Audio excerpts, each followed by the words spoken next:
Okay, I would like to welcome all of you to this special presentation on the deep national security state and UFOs. And this is going to be a presentation 4 hours in length. We will take a break at about the halfway point, maybe about an hour and 45 minutes in, 2 hours. And I'd like to just thank all of you for coming. I know you've been from all over the country here, people here from Chicago, New York, all over, and I want to express my appreciation for your support and effort in coming all that way to be here. I'd also like to welcome all the folks online. There's several thousand people online who will be seeing this by webinar, and I'd like to extend a welcome to them and a big shout out to them for coming. Thank you. You're here in virtual reality, huh? Yeah, why not?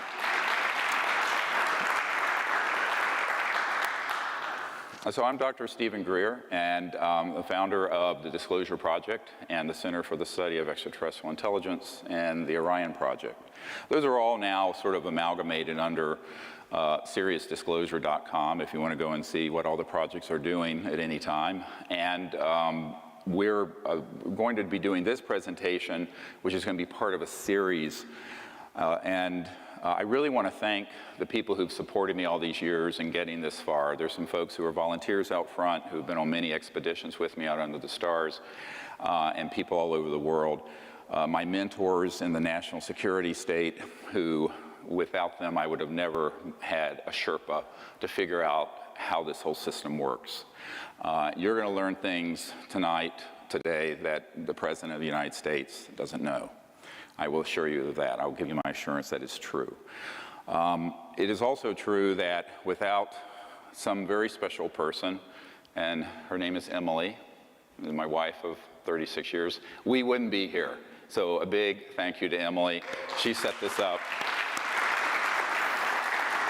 And really and truly, if Emily had not supported me all these years, there aren't many Jewish doctors, daughters, wives, who will be happy with their husband leaving a career in emergency medicine to be doing this for virtually nothing for 25 years. And that's when we started this project 25 years ago. So she's an amazing person, and without her, we would have never, ever gotten this far. She's really been the indispensable person that nobody knows about, and I want to acknowledge her. So thank you, Emily. Love you. So the other thing I'd like to do is just some housekeeping things. Again, no cell phones, please. And if there are any children who are on the webinar, I know this sounds strange. We're going to go through some things that are disturbing, and I would say parental discretion is advised for that reason. I usually would not say that, but we are today, and I need to say it. And the first thing I want to go through is sort of an architecture of what the deep national security state is. Because this is something that when I started out in 1990, I didn't think could possibly be true. And in fact, when I was meeting with French government officials a few years ago here in Washington and then out at our farm in Virginia, I got a phone call from an Air Force intelligence guy and a liaison to the French president at that time, Nicolas Sarkozy, who said, "This is fantastic and terrible." And he didn't know if he quite believed it. And I said, well, come to Washington and I'll let you meet with some folks who are in the deep national security state who will confirm everything I'm about to tell you. So they came to Washington and we had a meeting, and I began to explain to them that there are two governments. There's the government of we the people that Thomas Jefferson spoke of, that we have elected, and those who have been appointed. And since World War II, there has evolved a monster, which you're going to hear about, which desperately needs to be put on a leash and eventually phased out. And that is the deep national security state of unacknowledged special access projects. Now, this is a term most people are not familiar with. Most of you, if you're anyone here from DC, raise your hand if you're a DC person. You probably have heard of TSSCI, Top Secret Special Compartmented Intelligence. A top secret clearance are like 985,000 people who have them. It's you know, that and $1.50 will get you on the metro. So those are not unusual. What's unusual are the projects I'm about to talk to you about. And these unacknowledged special access projects are projects that have not been supervised by the President or the Congress in an appropriate way since 1956, at least 1956. And this is a key date for you to keep in mind. I was 1 year old, so I couldn't do anything about that. Most of us here weren't of an age where we could have done anything about that disaster. But we're going to talk about how that evolved and how an unacknowledged special access project really operates. The very first thing you need to understand is that it developed as a consequence of the extraordinary secrecy around the UFO issue. And if you doubt it, it goes all the way back to 1945. And I'm going to go through some documents. The one that's up here is one that we acquired and released. It's now the #1 viewed document on the FBI site, this one. But before I get to that, I want to talk about what happened in the 1940s, in World War II. So most of you know we had President Franklin Delano Roosevelt, and there were events going on in Europe and also in the Pacific, but mainly in Europe, where there were these things called Foo Fighters. Yes, it's a rock group, and Dave Grohl, it's a great guy, he named his band after what I'm about to tell you. But a Foo Fighter, aside from being a really fun rock band, were objects that were flying around our aircraft in World War II. Sometimes they were fully materialized, hard. Most of the time, they were an energy field that looked spherical, and they could come through an aircraft, even coming down the center of an aircraft and out the other end. This is the trans-dimensional nature of extraterrestrial technologies that I covered in a previous workshop. This became a huge concern for the Allies, and the Allies dispatched, or the President, I should say, on behalf of the Allies, dispatched a man named General Jimmy Doolittle. Now, how do I know this? Because his nephew is a dear friend of mine, Dr. John Altshuler. Dr. Altshuler was a hematologist, oncologist in Denver, very renowned, and he was asked, General Doolittle was asked to go over to the theater of operations in Europe to find out what the hell these things were. Now, the word Foo Fighters come from sort of French and German faux, for fire, because they were these fiery, had a luminous corona around them. And, but they would disrupt electromagnetic signals. They would have effects on the gravity around an aircraft and other things such as guidance systems, compasses, and what have you. And so we thought, the Americans and British thought it was a secret Nazi weapon. And we found out through our spies that the Germans thought it was a secret Allied weapon. And of course it was neither.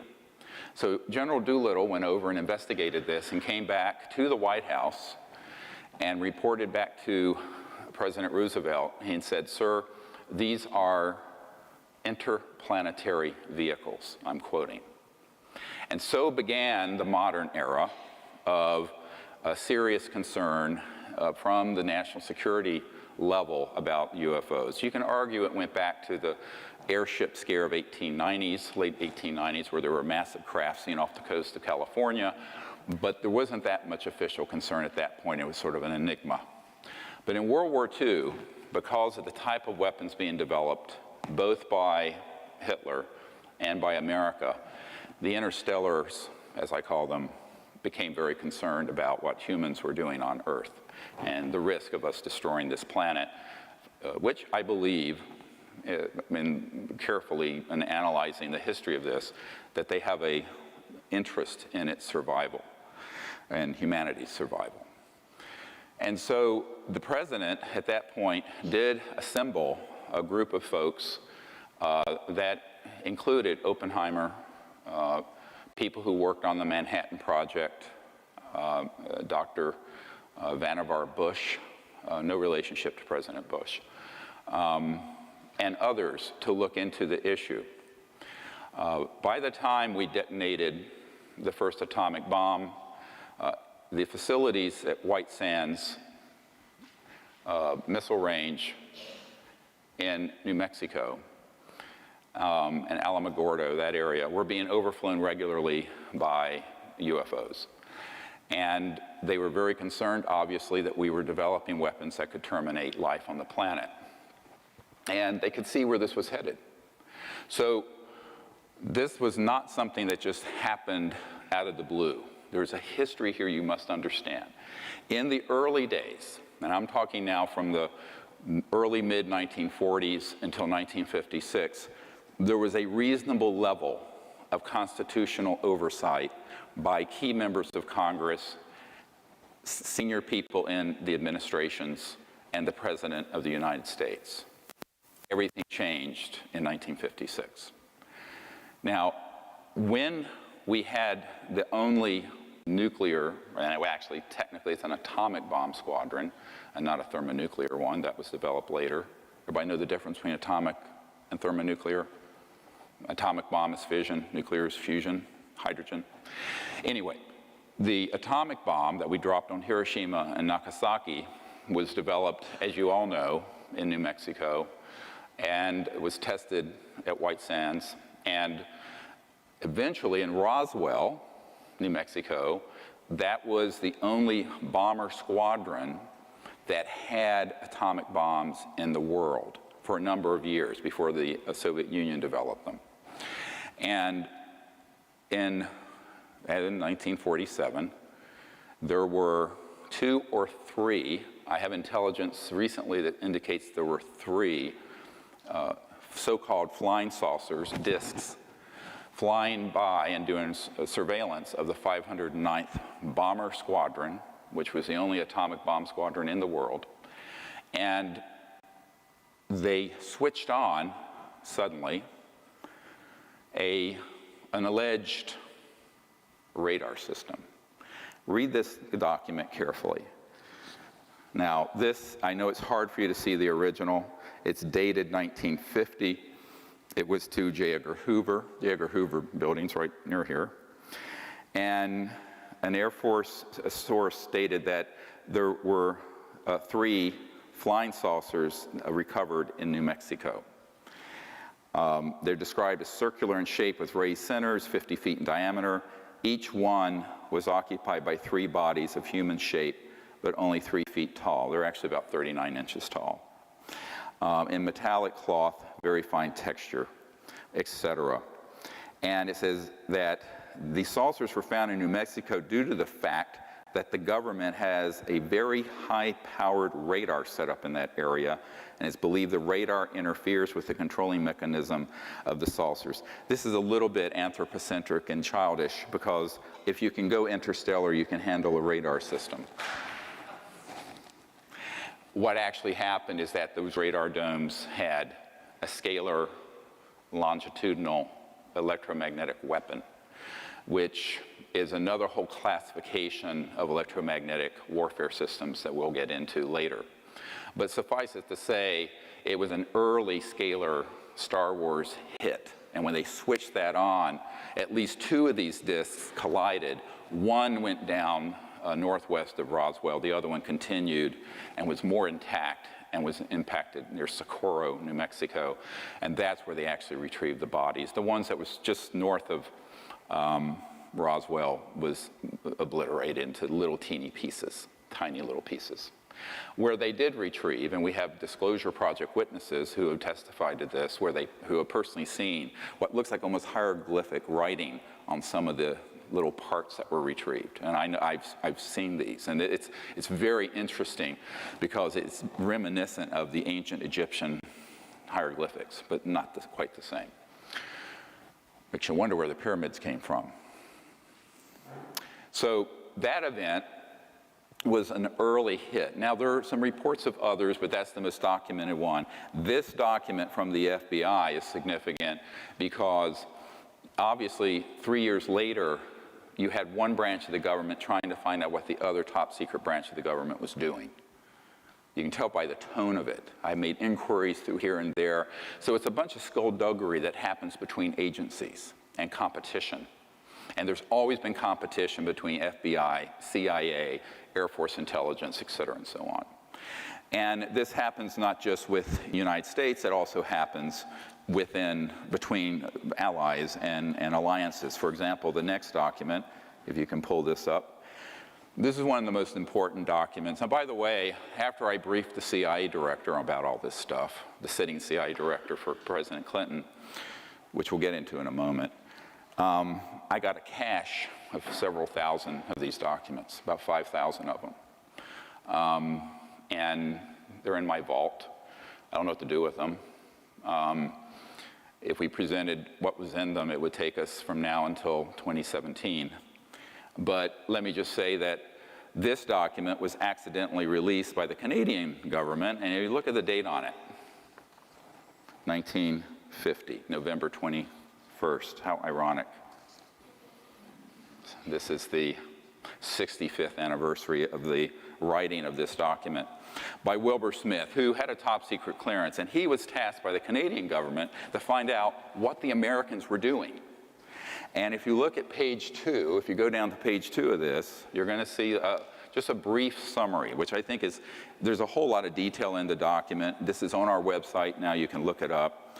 Many of you may have seen this one already, but the reason I want to present it is the importance of the document. And it says, the matter is the most highly classified subject in the United States government, rating higher than the H-bomb. Think about that. The H-bomb wasn't detonated until 1952. It was the ultimate doomsday weapon. This project, dealing with UFOs and interstellar technologies, was more highly classified than the H-bomb. Period. B, flying saucers exist. Period. Their modus operandi is unknown, but a concentrated effort is being made by a small group headed by Dr. Vannevar Bush, who also worked with Edward Teller, Oppenheimer, and others. And 4, the entire matter is considered by the United States authorities to be of tremendous significance. I have a whole dossier that a Canadian put together of the Wilbur Smith investigations on behalf of the Canadian government to find out what in the hell the Americans were doing with these extraterrestrial vehicles. It's a fascinating case. Now, the reason this is so important is that it acknowledges several things: that they exist, that it's the most secret issue in the US government, exceeding the secrecy of the H-bomb, and that a group had been put together to study how they operate.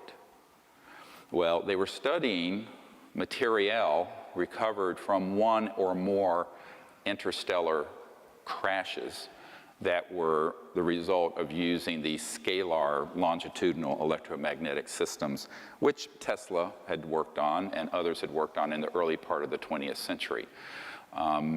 Keep in mind that by the early 1900s, there had been experiments done on not only scalar and electromagnetics, longitudinal systems, which are, just to put it in a simple layman's term, the light in this room that we're looking at, it has a wave function and a particle function. It goes 186,000 miles a second. A scalar longitudinal system there's no wave. It's boom, and it's a point, and it's multiples of the speed of light. And so once you understand how these operate, and I have folks at the Naval Research Labs here in Washington who have done communication systems developed based on pulsed scalar systems that are multiple of the speed of light. So if you think that you cannot communicate faster than the speed of light, you are wrong, and the physicists are wrong. It's because they don't know about the scalar end of this, but that's a no, because that's all classified. They're not going to teach you that at MIT or Caltech. So these systems have been developed and have been deployed since at least the mid-1940s, which is a frightening thought because it's an area of technology that is potentially devastating if it's in the wrong hands. And unfortunately, it fell into the wrong hands, and there it remains. So one of the things that happened along the lines around this time, the next document, a very important one. Look at the release date. It was a little while after, a few months after I briefed the CIA director. So after I met with him, I said, look, I'm going to give you a list of stuff I want to see if I can get. I got this massive box. Came out to my farm in Virginia. And this is one of them, and there are others. And it's from 1953, although you can't see the date on it very well here. And it's about it's written by the director of the CIA to the director of Psychological Strategy Board. Psychological Strategy Board. What? Psychological warfare. And it says, you can read it, I'm transmitting to the National Security Council a proposal, tab B-A, which we don't have, which is concluded that the problems connected to UFOs appear to have implications for psychological warfare as well as for intelligence and operations. And then there's another tab, B, which has the background. I'd love to see that one. I suggest that we discuss in an early board meeting the possible offensive or defensive utilization of these phenomena for psychological warfare purposes. Remember this document 4 hours from now, because basically what they concluded was they needed to do a few things. They wanted to be able to set up a deception around the subject and put out false information, use it as a cover story for classified aerospace research.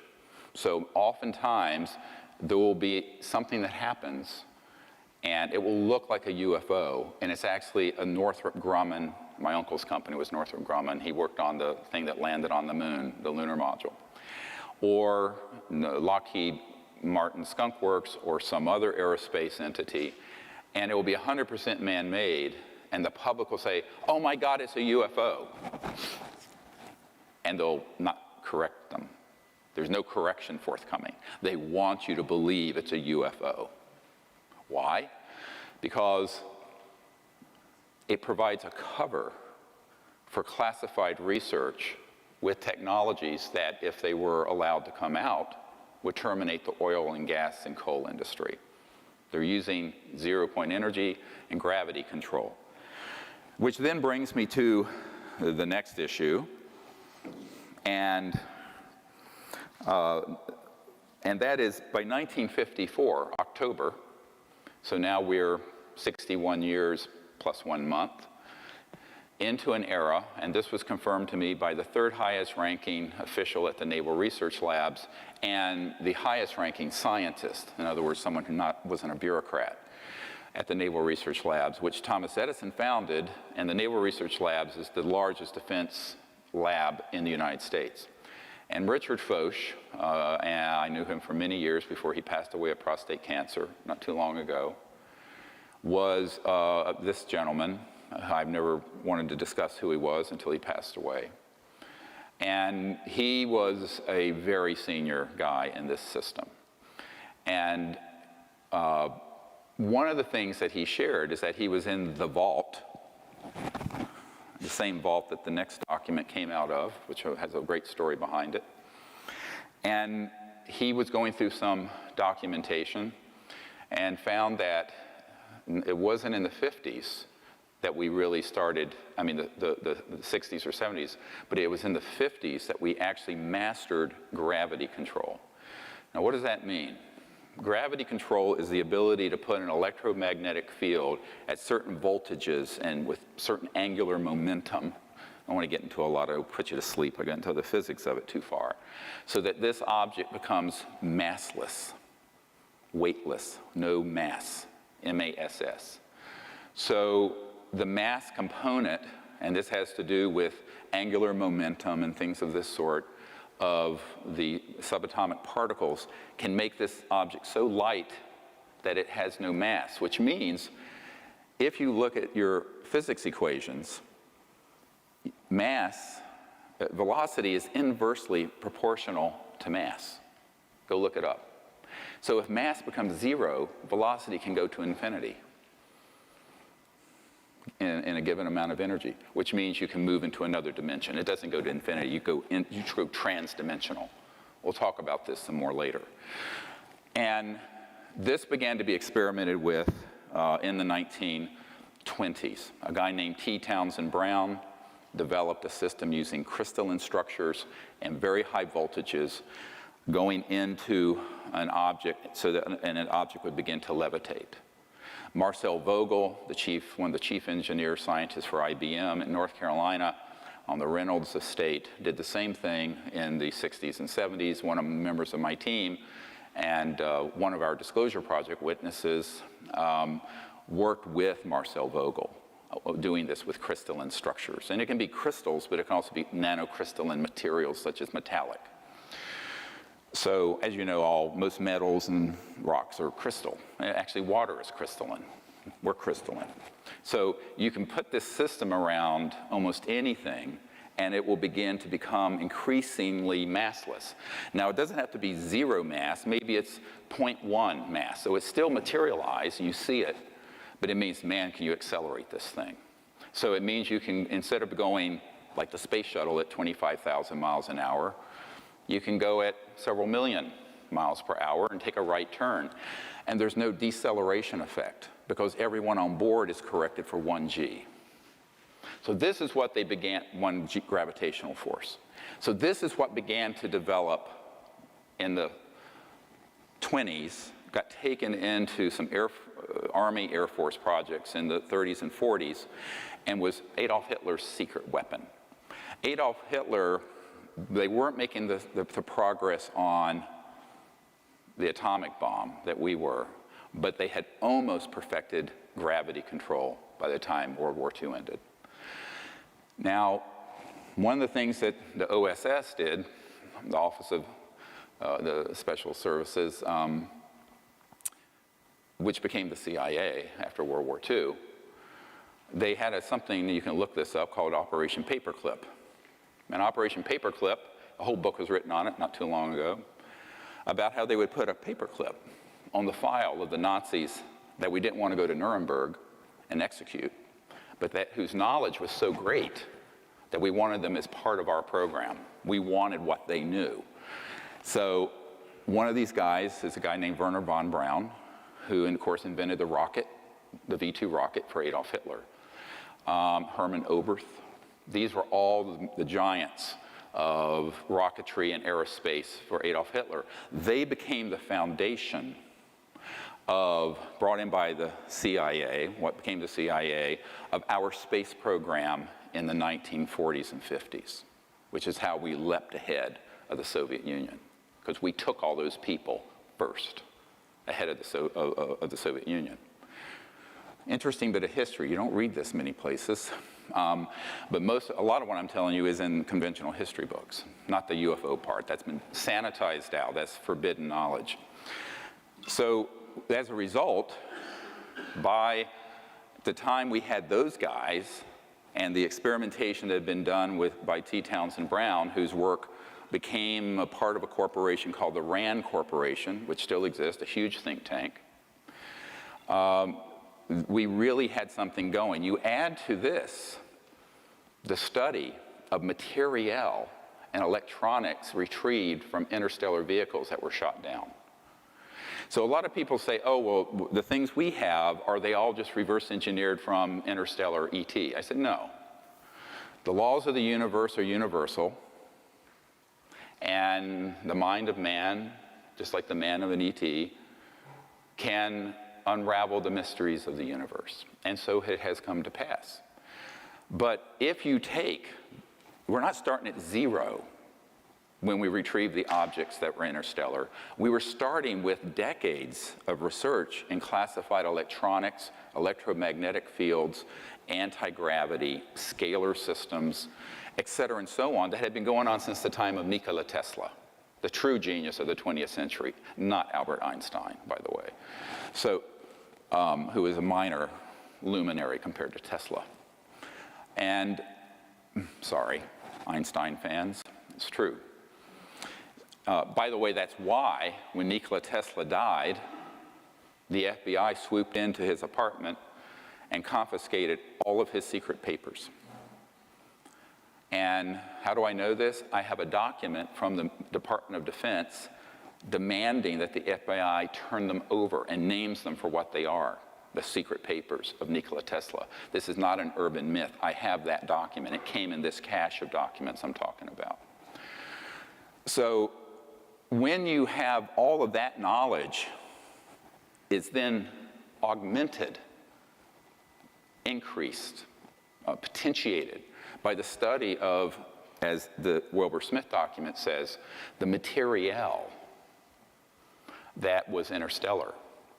Because you need specialized materials. You need control systems. You need integrated circuits, which we did not have in the 40s, which came from this. You need fiber optics. You need all kinds of stuff.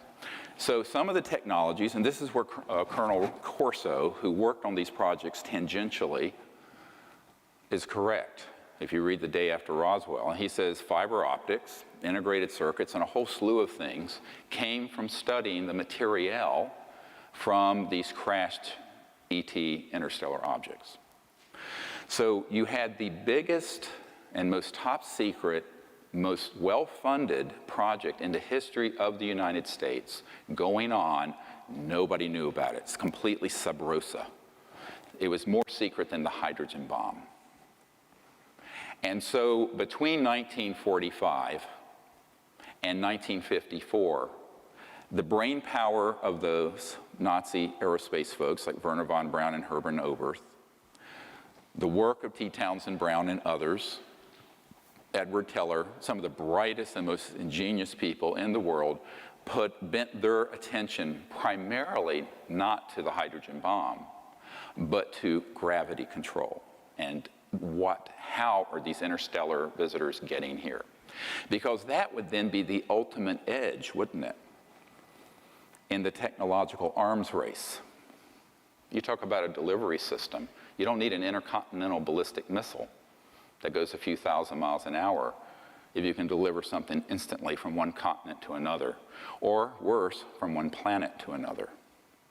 You begin to see the implications of this for national security. Therefore, it was managed in an extraordinary fashion. And the secrecy around it was increasingly ruthless.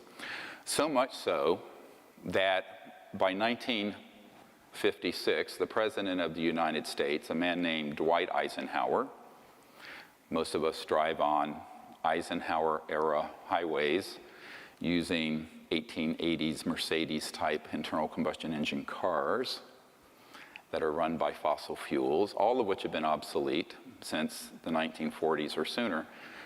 But Eisenhower was a five-star general, became president, two-term president, and was a Republican, very patriotic, but also very naively trusting. Jackie Gleason, the very famous comedian, his wife were friends with some folks that had been on my team before they passed away, and said that Eisenhower on his deathbed was a very bitter man over what happened to him between 1954 and when he left office in early 1961 when Jack Kennedy became the President of the United States. And in 1956, a man named Nelson Rockefeller, who later, of course, became vice president, and prior to that was an operative in the military-industrial complex and the emerging deep national security state, Nelson headed up what's called the Rockefeller Commission. And the Rockefeller Commission in 1956 reorganized the Pentagon, Department of Defense, CIA, the whole alphabet soup of secret entities. And they did so in such a way that it became labyrinthine, Byzantine, almost impossible to penetrate by anyone who wanted to navigate through it. In the early days, there was still some presidential knowledge. We have one of our witnesses, Mr. Lovkin, who is an attorney, who was a young man, White House Signal Corps here at the White House down the street from where we're speaking today. You can look at his testimony on our website, SeriousDisclosure.com, and he said, yes, he would be at meetings and Eisenhower would be making doodles, pictures of UFOs and ET craft. In fact, I have one sitting in my condo here in DC that someone lifted from the archives. I won't say where and how. And he said basically Eisenhower voiced to him great frustration over the fact that there were all these projects going on and he had lost control of the oversight of them.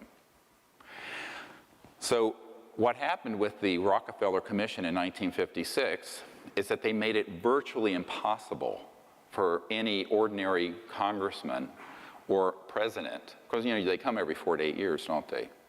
So by the time they leave, even if they're there 8 years, maybe they're a little less wet behind the ears. But it's a system that guarantees their ignorance, except to the extent that they want to give you just enough information to control what's going on.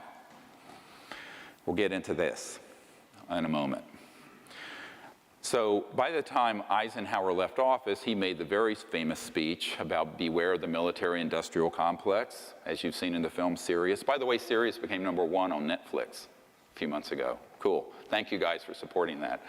And the president said it will become a threat to our national security and our way of life. Not the UFOs, the secrecy. No less a figure the same year, Admiral Roscoe Hillenkoetter, who was the first director of the CIA. Go look this document up. I have more documents than we have time for me to go through. And it's a letter where he's writing and saying that the secrecy around the UFO subject is a threat to our national security and to the United States. This is the first CIA director, because he also later found out he was being Schmidt-canned, pushed aside by these neo-fascists who had taken over the intelligence community, the aerospace community, and the large corporations. What happened over those years, from 1947 until 1956, was that there was a deliberate, albeit imperceptible initially, takeover by the corporate state. Corporations working with unacknowledged special access projects, which are completely off the radar, not funded officially, took over operations. And as a result of that, those national security programs increasingly became out of reach for the president, out of reach for members of Congress, or even cabinet level people like CIA directors and secretaries of state and people of this sort. So this was a gradual thing that happened, but there was an abrupt change by 56. By 1961, when Eisenhower left office, frankly, we were done. It was done. Now, I couldn't do anything about that at that point. Couldn't run the disclosure project because I was only 5 years old, or 6. And so it just suffered and went along. And the national security apparatus got bigger and bigger and bigger. When Jack Kennedy took over in January of 1961, he had a great interest in this. And he was, in fact, briefed on the subject. But as we know from Lieutenant Halt, who was on the early meetings I had that ironically Nelson's brother Lawrence Rockefeller, who is the white hat in the Rockefeller clan, who actually wanted to end secrecy on the subject. Lawrence Rockefeller was a very early supporter of CSETI and the Disclosure Project. And he funded and I organized the Asilomar Monterey gathering of KGB, CIA, astronauts, cosmonauts in 1995. And what I found is that some of the people who came had been involved with the Kennedy administration. And one of these gentlemen, this lieutenant colonel, was on Air Force One flying to Berlin when Kennedy made that very famous speech, "I am a Berliner," although I think he misspoke it a little, but from what I hear from the Germans. But on that flight, this Air Force officer, who was sort of like the chief steward who sort of ran Air Force One for the president, had a chat. And this issue came up because he had been a pilot who had seen one of these UFOs as an Air Force pilot. And there are thousands of sightings like this that we have in our archive. And he brought this up to the president. He says, "Oh, yes, I know about this." He says, "I've been briefed on it a little bit. But," and now I'm quoting, I have this audio tape. It is chilling, the audio tape. But he says, "Unfortunately, the whole matter," this is the president speaking, "the whole matter is out of my hands, and I don't know why," and began to cry. So we know, and that was 1963, June of 63, and of course he was killed in November. But before that, some other tragic things happened. There are a lot of tragedies here. The main thing being the loss of almost a century of evolution by the human race, which is why I left medicine. I always tell people, I used to say, try to save a life one at a time. Now we have to do something to save the entire human race and planet from what is a disastrous situation that's developed. So I just say that now all of us have to work together because our patient is Gaia, the Earth, and her 7 billion children. But if you look at this document, the next one, this is a very dangerous document to have. I'm going to have to give you the provenance of this. This is the Marilyn Monroe document. It's basically a death warrant for poor Marilyn Monroe. And you look at the date on it, 3 August 1962. They found her dead the 5th of August. It's signed by James Jesus Angleton III at the bottom. Project Moondust up at the top, and Project 46. These are correct code names and code numbers for UFO ET-related projects by the agency as of that date. And as you read through it, and it gives some background, it's a wiretap summary if you look at the top of it. I know it's a very degraded document, but it's a wiretap summary of telephone conversations between Marilyn Monroe and Robert Kennedy, the Attorney General, and a guy named Rothberg, who was an art dealer in New York. And they were tapping Marilyn's phone because she had had tryst, as it says here, with the president. And everyone knows now she had an affair with both Jack Kennedy and Robert Kennedy. And in pillow talk, the president had told her some things. And it says one such secret that she was going to divulge in a news conference mentions the visit by the president at a secret airbase for the purpose of inspecting things from outer space. I don't think they're talking about meteorites. Kilgallen, who had been a reporter who dug into this, replied that she knew what might be the source of the visit. In the mid-50s, Kilgallen learned of a secret effort by US and UK governments to identify the origins of crashed spacecraft and dead bodies from a British government official. That was Lord Mountbatten. Kilgallen believed the story, who was later blown up by an IRA bomb, or so it was made to appear. Kilgallen believed the story may have come from the New Mexico crash in the late 40s, clear reference to the Roswell event. And she said that if the story is true, it would cause terrible embarrassment to Jack and his plans to have NASA put men on the moon, because we were using old rockets from the 40s when this secret organization already had anti-gravity under control. The subject repeatedly called the Attorney General and complained about the way she was being ignored by the president. The subject threatened to hold a press conference and would tell all, underline in the original document. That's not my underlining. The subject made references to bases in Cuba and knew of the president's plan to kill Castro. And number 5, the subject made references to her diary of secrets and what the newspapers would do with such disclosures. 2 days later, she's found dead. Now, this document, how did I get it? It's top secret, and it has not been declassified, and it is authentic. A man whose family helped found the National Security Agency, NSA, was so supportive of what the work I was doing that he appeared one day with this document. And it was a huge, one of those old Xerox from a big, government Xerox machine. The original I have in my vault is quite impressive. And he says, you need to know the kinds of things. I think he was not trying to scare me off, but he was wanting me to know the kinds of things that have been done to people who tell these kind of secrets. And so he gave me this document, and as soon as I saw it, I suspected it was legitimate. Later, I had it inspected by a man who I don't wish to name, but he was the officer who was General Odom, O-D-O-M, who was head of the NSA for years. He was General Odom's right-hand guy, literally carried his briefcase.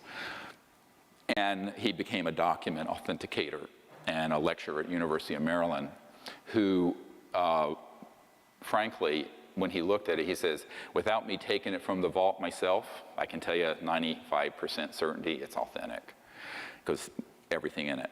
So basically what happened is that Marilyn Monroe was being jilted by the Kennedys because it was becoming too well known they were having an affair. The Kennedys did not order her assassination.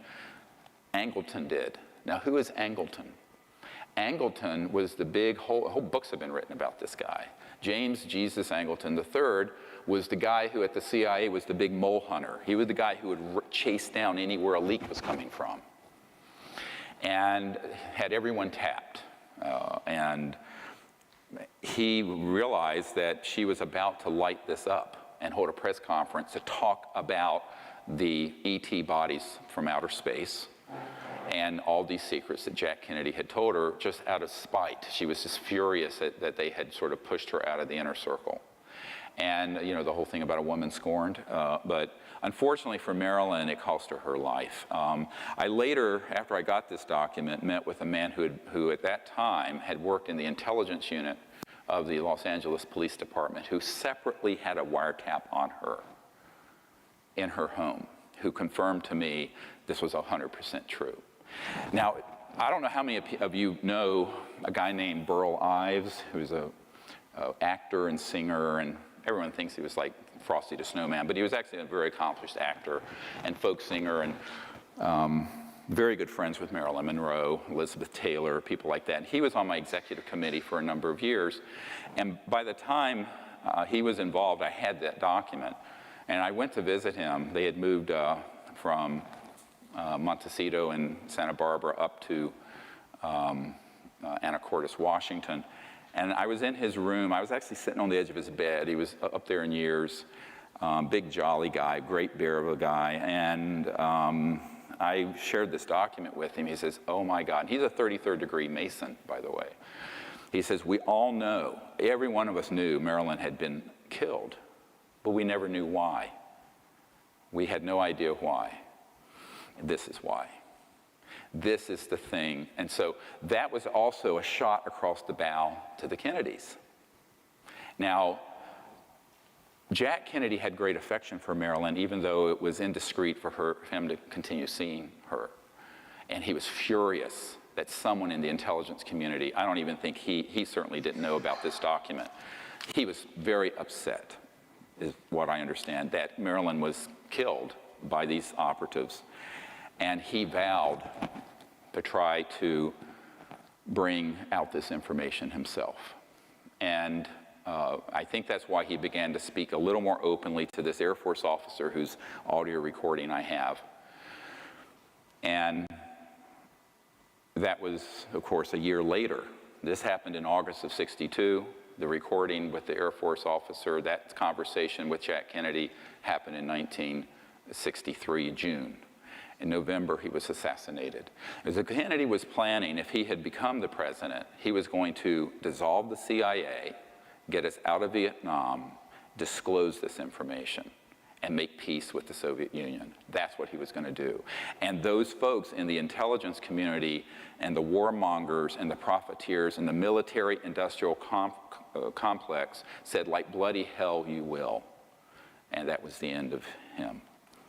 So that's why, I mean, although I thought they were joking initially, when I first, is this getting Is this good information for you folks? I hope it's not too much, but I'm going to cover an enormous amount today. You've got to know the background. So over this time period, from 1945, 40s to early 60s, there developed a decision was made. I know this sounds like a joke, because everyone says it. If I tell you, I have to kill you. But there's some truth to that. So the secrecy that got developed around this issue became more and more and more restricted, even from people who were presidents or Senate Intelligence Committee members or members of the cabinet. Because another man who was killed was John Foster Dulles, shoved out of a window. Dulles was killed. He had been CIA director. He was starting to make noises about changing the direction of things, and he was also killed. Dulles Airport's named after him. So the decision was made, how do we do this without risking having to continue to engage in the wet works? And there's a guy I know at the CIA who kind of has my back, who has been there for years, PhD guy, who has a team of wet works guys. Wet works are assassinations. So wet works are, wet comes from blood. So, you know, you don't want to pull the trigger on wet works if you don't have to. So they've decided here in the 50s and 60s to create so much secrecy and have it so compartmentalized and tightly held that they didn't want to risk doing that anymore, because it was really disruptive to the nation. And that is really the genesis of unacknowledged special access projects. Now, a special access project just means you have to have the clearance to get to it and be read into it, as they say in military speak. But an unacknowledged project, I just want to go through a minute how that works. Let's say that this gentleman is a 4-star general, and I'm a colonel. I made you a 4-star general. But I'm in an unacknowledged special access project dealing with this or some other subject. It can be other things as well. If I am in an unacknowledged project, I am told, and I have one of my most senior military advisors has been in multiple of these. He was in one project that was $2 to $3 billion. He knew it was more than 2 and almost 3 billion in a project that was off the books, no accounting, president didn't know, Congress didn't know, tightly held. A military guy working with some corporate folks. And he told me, he says, here's how it works. He says, they take you to a SCIF, a Secure Communication Intelligence Facility, SCIF, take all the equipment off of you, any guns off, cell phones, watches, nothing. Anything metallic. You go into this underground facility, and there's a meeting. And he said, hey, you have a come into Jesus talk. And what happens is that you are told that only the people in that room are read into and cleared to this unacknowledged special access project. And if you speak of it outside of that circle of people, there's one person there with a gun and a bullet. He takes the bullet out and he says, it has your name on it if you speak to anyone, and I mean anyone, your wife, the president, your commander, about what we're doing. And that is how it works. This is not a conspiracy theory. I've been in these SCIFs. I've been in a couple places, and I can tell you that is exactly how it operates. So one of the things I wanted to make really clear about what I'm presenting today, I'm not talking about anything that I don't have firsthand direct knowledge of. Everything I'm telling you, every bit of it. But I don't care about conspiracy theories. They're mostly 99% wrong. And I really don't care about the internet chatter. You know, this is 25 years of the most incredible investigative research. And, you know, I put over $10 million of my earnings and life into doing to get this far. And I can tell you, if you're in an unacknowledged project, and I was offered this position back in '92, and asked my wife about it, and I rejected it I was actually offered $2 billion personally, if a fund with $2 billion in it, if I would shut the hell up, join one of these unacknowledged projects and do what they wanted me to do. And I said, screw you. I'm not doing it. But that's what was offered. And that's when $1 billion was a lot of money back then. Now, they're minting a billionaire every week in Silicon Valley. But, in 1992, $2 billion was a lot of money.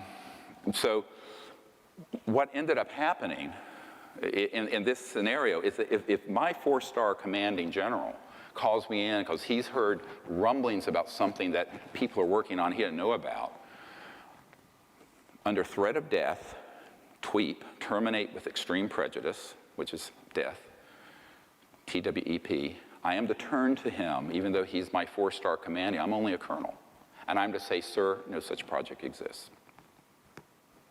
That's how it works. It's illegal, it's unconstitutional, it's criminal, it's dangerous.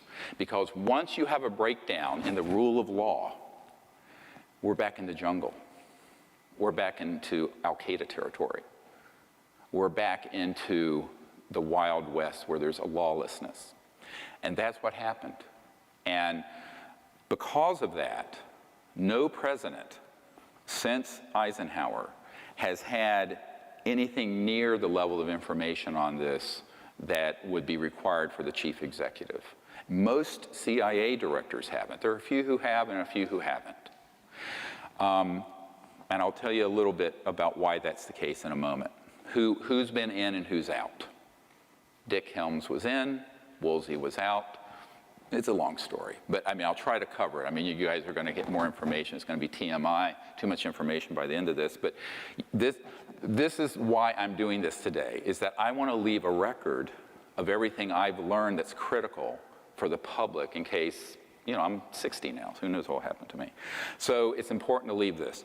But if you're the president, don't assume that you have an all-access pass. The presidential daily briefing doesn't have anything really that critical in it, and almost never this subject. By the time you had Johnson come around, and then you had Nixon, and Nixon, by the way, was vice president for Eisenhower. Nixon actually was pulled in as head of the Space Committee. The vice president sits as chair of the Space Committee into Majestic. This group, MAGIC, M-A-J-I-C is actually what it's called. It's the Majority Intelligence Committee, M-A-J-I-C, it's the proper term. And MAGIC tapped Nixon, and he thought as president, he would be the guy that would disclose this, because he thought it was time, and he finally became president after Jack Kennedy, he felt, swindled him out of the presidency in 1960. And then, of course, Lyndon Johnson inherited the presidency in a sense after the assassination, had one term, part of another, the rest of Jack Kennedy's term. But Nixon thought, well, okay, I'm going to do this. And so a little thing called Watergate happened. Everybody remember Watergate? Those of you too young to remember, it was the break-in over here at this office in a luxury apartment on the Potomac. And it was a bag job. Bag men went in and broke into the Democratic National Committee offices to get lists and information, and Nixon ended up covering it up. It's kind of standard operating procedure. It's like it wasn't really that big of a deal in the sense that it happens all the day, you just don't know it. But there was a guy named Woodard who was ONI, Office of Naval, Bernstein, Woodard and Bernstein, look it up. And Office of Naval Intelligence is where he came from. And suddenly this young reporter has this deep throat. Well, he had an ONI guy give him the information, Office of Naval Intelligence, because Nixon was planning to blow the lid off the secrecy. And the way they took him down was by impeachment rather than by a bullet. That's actually why Nixon was impeached. Now, he did do the Watergate, and he was a crook. But, I would say most politicians have engaged in such things. I know I'm a bit cynical about it, but, it's not that unusual for dirty tricks and oppo research to be done against someone else, and you have someone go and steal something or rifle through trash to get dirt on someone, and that's what they were doing. And in this case, it was a break-in, so technically it was illegal, and then he covered it up and he got impeached. But the real reason why that became such a big scandal and the shit hit the fan was that this ONI guy, Woodard, had a source that he worked who had the actionable intelligence on what really happened, and there goes the president. And of course, you know, we had Ford, who was a part-term, time guy, and he had a CIA director, Bill Colby, who was a member of MAGIC. Bill Colby, I'm giving you like a 50-year history real quick. Is this good? You know, you need this, huh? Colby, and by the way, Nixon had a guy named Dick Helms, who did not want me to talk about this at all, and said as much to someone who is part of a group, and that woman is in this room today. But what ended up happening with Colby is that as he got older, he was very, very upset. And William Colby, CIA director, who was involved to an extent in the MAGIC operations, decided that it was really terrible what was happening to the country. And he's a very patriotic man. He was up there in years, and he decided to defect as a lone wolf, but an unacknowledged lone wolf. And this is why I'll never allow this again. So let me tell you what really happened to Bill Colby. Bill Colby, reached out to me through his best friend, a colonel who I will not name, is still living, and an elderly man, but a full-bird colonel who had been in MAGIC, this committee, that majority intelligence committee that oversees the UFO issue. And he wanted, Bill Colby wanted to bring forward the technologies, not the things that fly, but an energy technology based on these classified operations, and some seed money, about $50 million in, I guess, kind of gray area seed money, to my group so we could bring these technologies out and end the oil and global warming and the poverty and all of that. Now, the person who approached me, a member of my board, and this colonel, wouldn't say who the client was. They were going to set up a secret meeting. I said, I think it's safer if I know who he is. They said, why? I said, because I can put him into a security system. He says, what do you mean? I said, not knowing is dangerous for him. They said, no, he won't do it that way. So I said, okay. So I'm working full-time as a trauma doctor, emergency doctor, and we're setting that up. And the week before I'm going to meet with this former CI director, they find him floating down the Potomac River, made to look like an accident, and he was assassinated. And it was tragic. And I said, I will never do this again. I felt terribly guilty. And his best friend came to my best friend's funeral, Sherry Adamak, who had been helping me for years and who was one of 3 of us who mysteriously got metastatic cancer the same month. Simeon, I think you knew Sherry. And this colonel came to her wake, and he just looked at me. He says, we can't look back. We have to keep putting one foot in front of the other, even though we both have had horrible losses. Yeah. So we did. We kept going. And, you know, when Bill Colby was killed, I thought at that point, well, his game is over. You know, from 94 until now, I was about to give up on everything. But anyway, very, very difficult emotionally and very difficult physically to carry this for, 25 years. But, I figured this is the pearl of great price. You don't throw this one back in to the water. I mean, this is huge. So we decided we would just continue marshaling our energies and go forward. But we knew that we couldn't do anything like that again. It had to be open. I mean, I had to know, and to the extent things none of this skullduggery, because the secrecy is their domain. If you go to the National Reconnaissance office, the super secret spy agency that runs all the satellites. Above their entrance, it says, "We own the night." You can Google it. And I always say, we need to own the light. We need to own the light of disclosure and the truth and bring this out. So I try to do things to the extent I can, as fully as possible out in the open, while maintaining the confidences of those who are still living who asked me to do so. And that's why I'm giving you this much information today. The other thing to remember about how Colby's demise evolved was that he was going to make a run at one of the big central reasons for the secrecy, which I'll get into in a moment. And that's the technology. This is a big science and technology story. Because imagine bringing out a technology that would sit on this podium, that would run your house, pulling energy from what's been called the zero-point energy field, that never has to be rebooted for fuel. It's pulling it out of the fabric of space-time.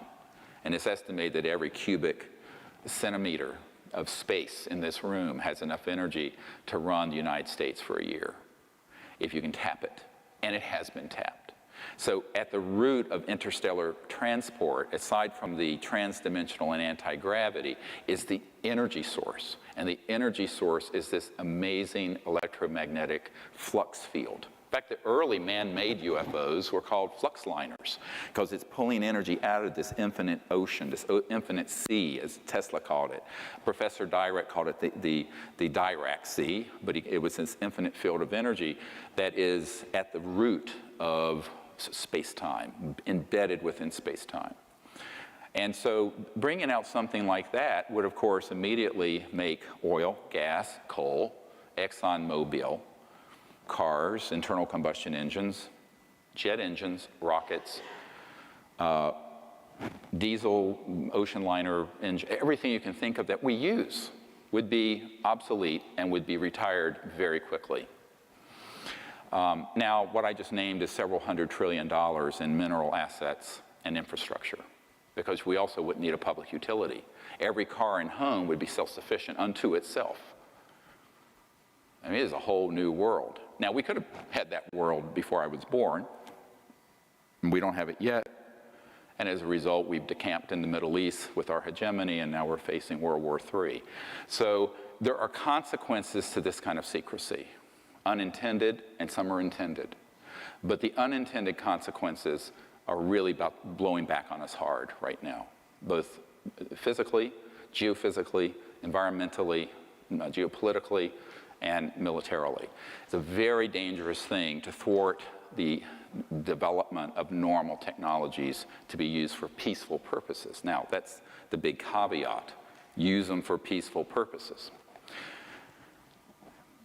Now, eventually, one of the things that happened along the lines of this was, how do we keep all this secret? Well, wet works kill people. Compartmentalization, unacknowledged special access projects. Nobody outside the project knows. A big one is ridicule. I have a document from 1950s where they talk about engaging Disney Studios, which had done a lot of the OSS propaganda films in World War II. And Walt Disney was an asset of the CIA. And believe it or not, I mean, everyone thinks of cartoons, but so they engaged Disney Studios to make Flying Saucer and Little Green Men films, ha ha ha. And it ridiculed the subject so that respectable people would say, well, you're a kook if you're dealing with UFOs and the ET issue. And that was done deliberately, and this was part of what I referred to in that earlier document, the psychological warfare value of the subject. How do you create the psychological nexus so that the subject becomes subject non grata? Like a persona non grata. It's a subject non grata. It's unwelcome. It has ridicule associated with it. And an Air Force major told me, who's one of our Disclosure Project witnesses, who was present when we shot and killed an ET on the tarmac at McGuire Field there in New Jersey. His testimony is quite riveting, if you've read the materials. And he was saying, look, really the way this has been kept secret more than anything is just sheer ridicule. Nobody wants to be laughed at. Everyone's concerned what their friends might think. because, where's the tinfoil hat you're supposed to be wearing? So this ridicule got ramped up in 1953 in the psychological warfare programs. So by the time, we came on the stage, we're 50, 60 years into a hole of ridicule and denial and countermeasures and everything else that, how do you fix this? It's very difficult because most reporters and media people don't want to be ridiculed, nor do scientific and people and professors and government folks. I mean, there's so many people in the Congress I've met with, very interested, know this is real. I'll say, will you hold a hearing on this? They go, oh, no. It'd be the end of my career. I'd be the laughing stock. I'd be Senator Moonbeam or Congressman, Tinfoil Hat or whatever. So that ridicule, which was ramped up in the 50s, has been very effective, incredibly effective. And that's one of the hard problems I've faced as well. Although, as a medical doctor, luckily I was known as a very good emergency doctor before I got on Larry King Live and started doing stuff like this. But if it had been the other way around, I probably would have never been hired. Really, so I was careful in my timing because I did have a family of 4 children to support. Luckily, they're all out of college now. So now the next thing I want to, if the next document, if you move on from Marilyn Monroe's tragedy, and there will be time at the end of today for you to ask questions. I'm sure your mind must be swirling by now about a lot of things. And this is the next document is the Peterson Memo, Arlington Institute. So this is the meeting that never happened with me and the CIA director. Very interesting. Look at the date. 3rd of December, 1993. The meeting between me and the sitting CIA director was the 13th of December, 1993. And is that document up? And the CIA director, R. James Woolsey, who, when information about my meeting came out after he had left office, denied it ever happened. Luckily, I could call him in a flat-footed lie. I always tell people in Washington, how do you know these politicians and lawyers are lying? Their lips are moving. If their lips are moving, they're lying. I know it's a very cynical thing to say, but unfortunately very true. But this document, which I'm not going to go all the way through, but some of the information is very, very important. I talked to Woolsey this morning, and he suggested getting together, underline. Project Starlight that's referred to here was the coalition I put together before the Disclosure Project, which no one knew about, where I was trying to get President Clinton to lead the disclosure on this. And it's a very interesting document because on the second page it says, remember, the most powerful people in the world will have a deep, compelling interest in our activities and will use everything in italics at their disposal to effect their objectives. Very threatening. And then he suggests that I get an encrypted portable phone because my kitchen doesn't have one. I mean, the whole thing is like such. Now here I am, of course, I'm like 30-some years old. I'm an emergency doctor, and I'm being asked to come up and brief the sitting CIA director because, and if you read this carefully, it states in there, he's made inquiries and no one's telling him anything. This is the sitting director of the CIA. This is the proof the meeting took place. Now, there is other proof. Now, what the hell is going on that a sitting CIA director doesn't know anything about the most top secret CIA project? Illegal, outrageous, unconstitutional, criminal. And when I found this out, now remember, this is 22 years ago almost, it was a shock to me. Because I was raised like most people. I thought, you know, well, there's a president, there are all these spooks, and there's a chain of command, and it operates. I didn't know about unacknowledged special access projects. I certainly could not have imagined that the man who puts together the presidential daily briefing would be kept secret on stuff that I had collected unbelievable amounts of evidence for the existence of UFOs, extraterrestrial intelligence, et cetera, and so on. But that was the case. And when I met with this man for nearly 3 hours, it became quite clear to me that it was not a prevarication. I really thought that he was saying that just as a way of blowing me off, or, you know, not blowing me off, but sort of saying, you know, I want to meet with you to find out what you know, but I actually do know, and I'm going to pretend like I don't know. No, this man, and my wife can attest to this, was shaken to his foundation. The cover story for the meeting was a dinner party, and they're in the D.C. area, which is typical. The wives were invited as cover. Terrible thing to say, but it's true. So my wife was there, I was there. The CIA director and his wife, who's chief operating officer of the National Academy of Sciences, was there, and my host, John Peterson, and his wife. Interestingly, she didn't know who was coming to dinner until that afternoon. He wouldn't tell her. And then she finds out like 2 hours before we appear, there's this UFO expert and the CIA director and his wife coming for dinner. Can you imagine being that wife? That was I'm sure that night was an interesting conversation after we all left. But that's how these things are done. The real tragedy of it, though, is that if you have a breakdown in government this severe, those of you who are students of governance, where you can have a CIA director or senior members of the military who are being left out of something very important and which hundreds of billions of dollars per year are going into, then you have no government.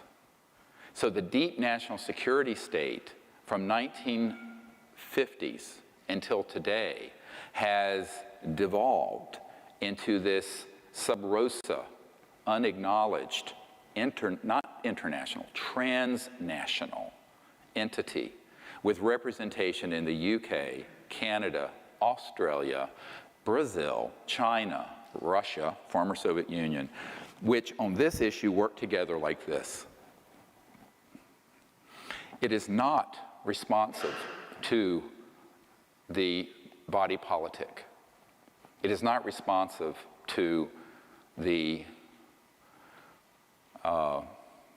heads of government or even the heads of committees and cabinet level people.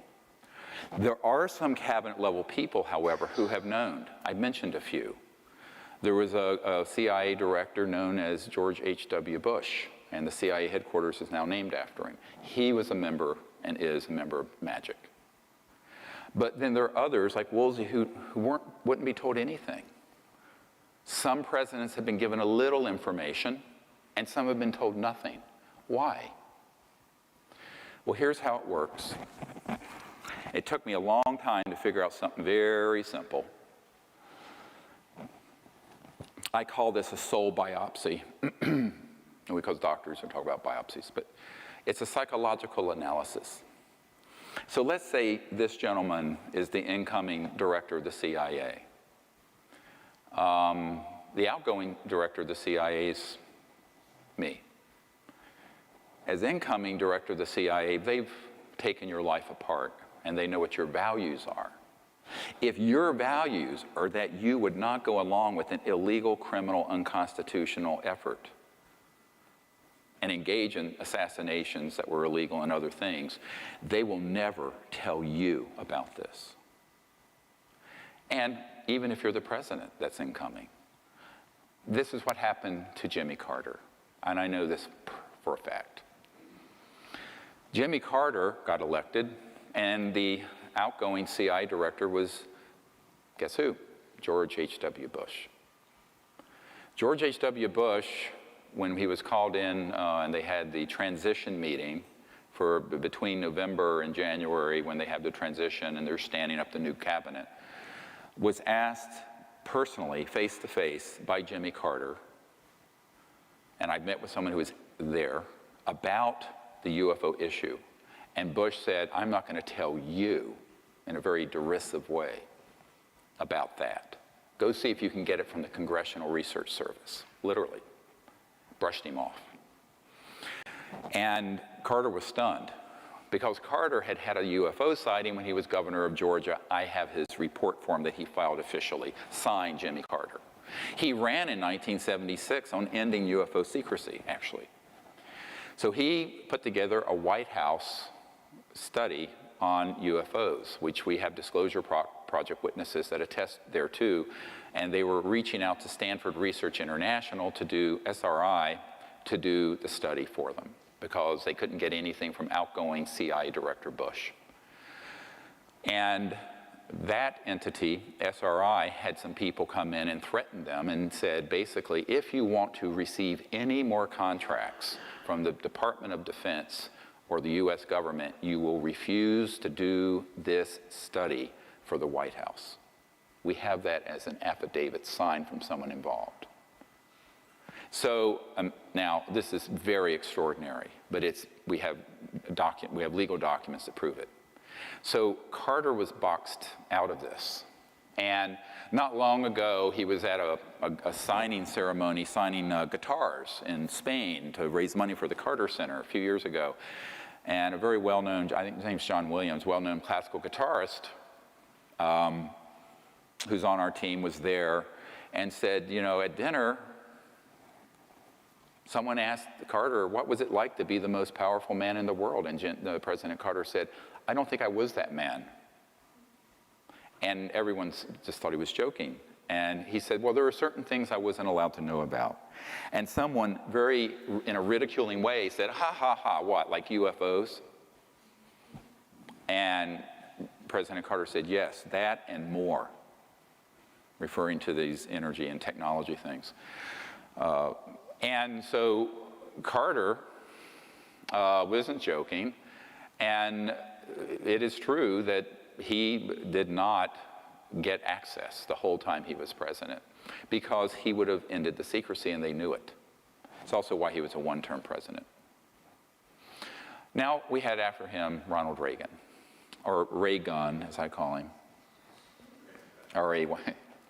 So a colonel who reached out to me was one of the guys who putting together the SDI, Strategic Defense Initiative, Star Wars. And he actually met with Carter and Reagan. Carter was a hard sell, Reagan was a soft sell on the billions to go into Star Wars. Now, the way it worked is that the Star Wars was always a cover story for targeting in space interstellar vehicles using these scalar weapons, not lasers, if it's at the speed of light, it's not fast enough. Everything important is faster than the speed of light. And so what happened is that he, at that point, got convinced. They sent just the right people in to convince Reagan that there was an existential alien threat. Basically what Wernher von Braun warned on his deathbed about, which we'll get to in a moment. And so Reagan bought into it. That's why you can Google this. At the UN, he said, wouldn't our job of uniting the world be easier if we could unite against a common alien threat? I'm paraphrasing, but you can look this up. Actually, Bill Clinton recently said that on Jimmy Kimmel, something very similar. The reason that happens is because there is a prevailing need for people who are in certain positions to be given what is, I call, targeted and tailor-made disinformation. Information that is geared towards scaring the hell out of them so they go along with the agenda of militarism as opposed to peaceful contact with these civilizations. And it's not hard to do if you have a certain orientation, if you have a certain mindset based on fear, xenophobia, us versus them, that whole mindset. So that's really the criteria. Whether someone is pulled in the loop of this secrecy in government or not has to do with what their values are, what their psychological profile is, whether they will go along with the agenda of secrecy. If they will not go along with the agenda of secrecy, they're not going to tell you anything. I don't care if you are the President of the United States or the CIA Director or the Chairman of the Joint Chiefs of Staff. But there have been people who do know in those same positions. Why? Because they were willing to go along with this chicanery. Now, if the next document you can put up, it's just a partial list of the sort of VIPs and government official I briefed. It goes 3 pages long. It's 50, 60, 70, and this is just a few of them. Every single one of these people, without exception, and you can scroll down through them and just flip through. I'm not going to go through them all. We don't have time. It is a lot of work having private meetings with this many people.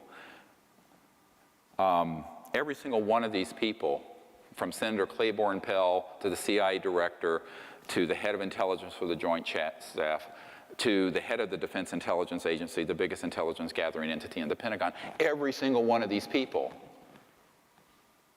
wanted to know but had been denied access to these unacknowledged special access projects. Every single one of them. That is the proof we have. If we ever had to go to court to prove that the operation is illegal, and these people, the ones still living, would be subpoenaed. Because, believe me, and I have more, one of them that you see on page 2 here is Lord Hill Norton. And if you go to this next document, this is a 5-star admiral. How many people have heard of Lord Hill Norton? He's actually a great guy. He passed away not long ago. I don't mind sharing these couple letters. I have a whole file with him. He asked me to come to his estate in England and brief him back in, I believe it was 1990s sometime. And he was a 5-star admiral, what they used to call Sea Lord. And Lord Hill Norton, is that the one? Is that the right one? Yeah. He had found out through other sources that UFOs were real and that there was a big operation in the UK that was this transnational, deep national security state working with the British. But he was head of the Ministry of Defense, and as such was head of MI5 and MI6. He was also head of the Military Committee for NATO.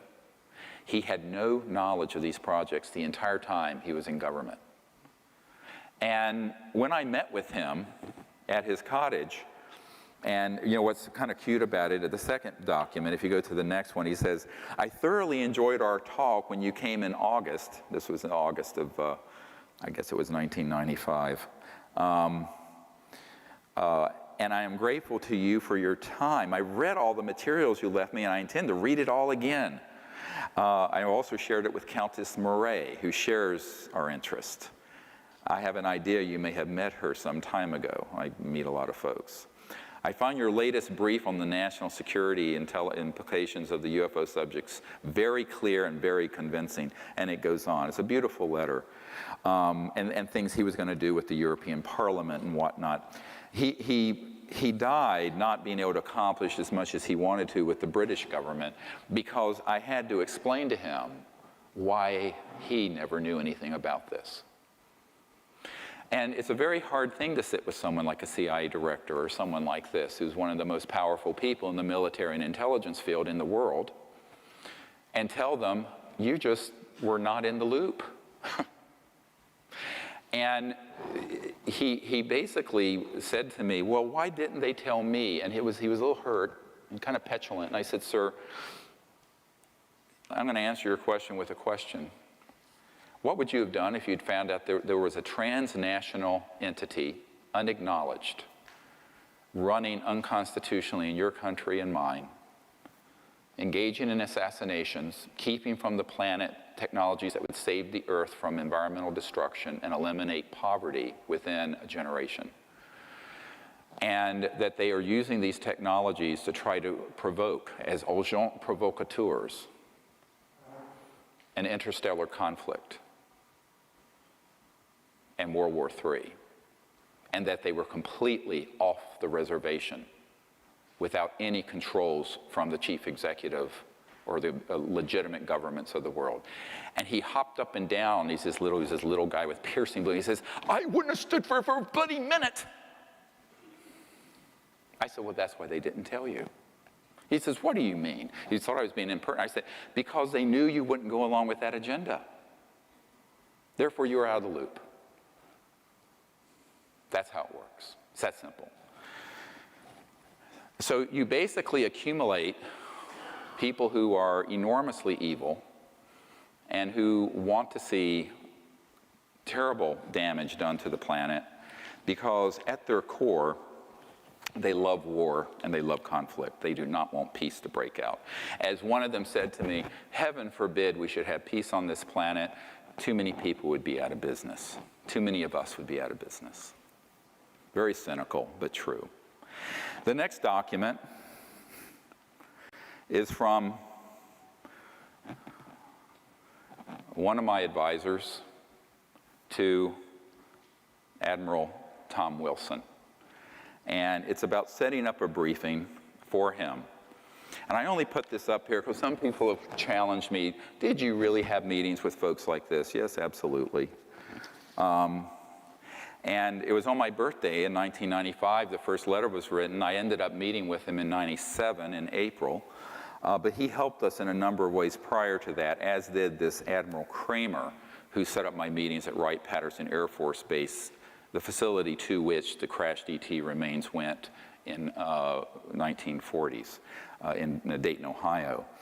And this meeting was another one where I was able to provide to him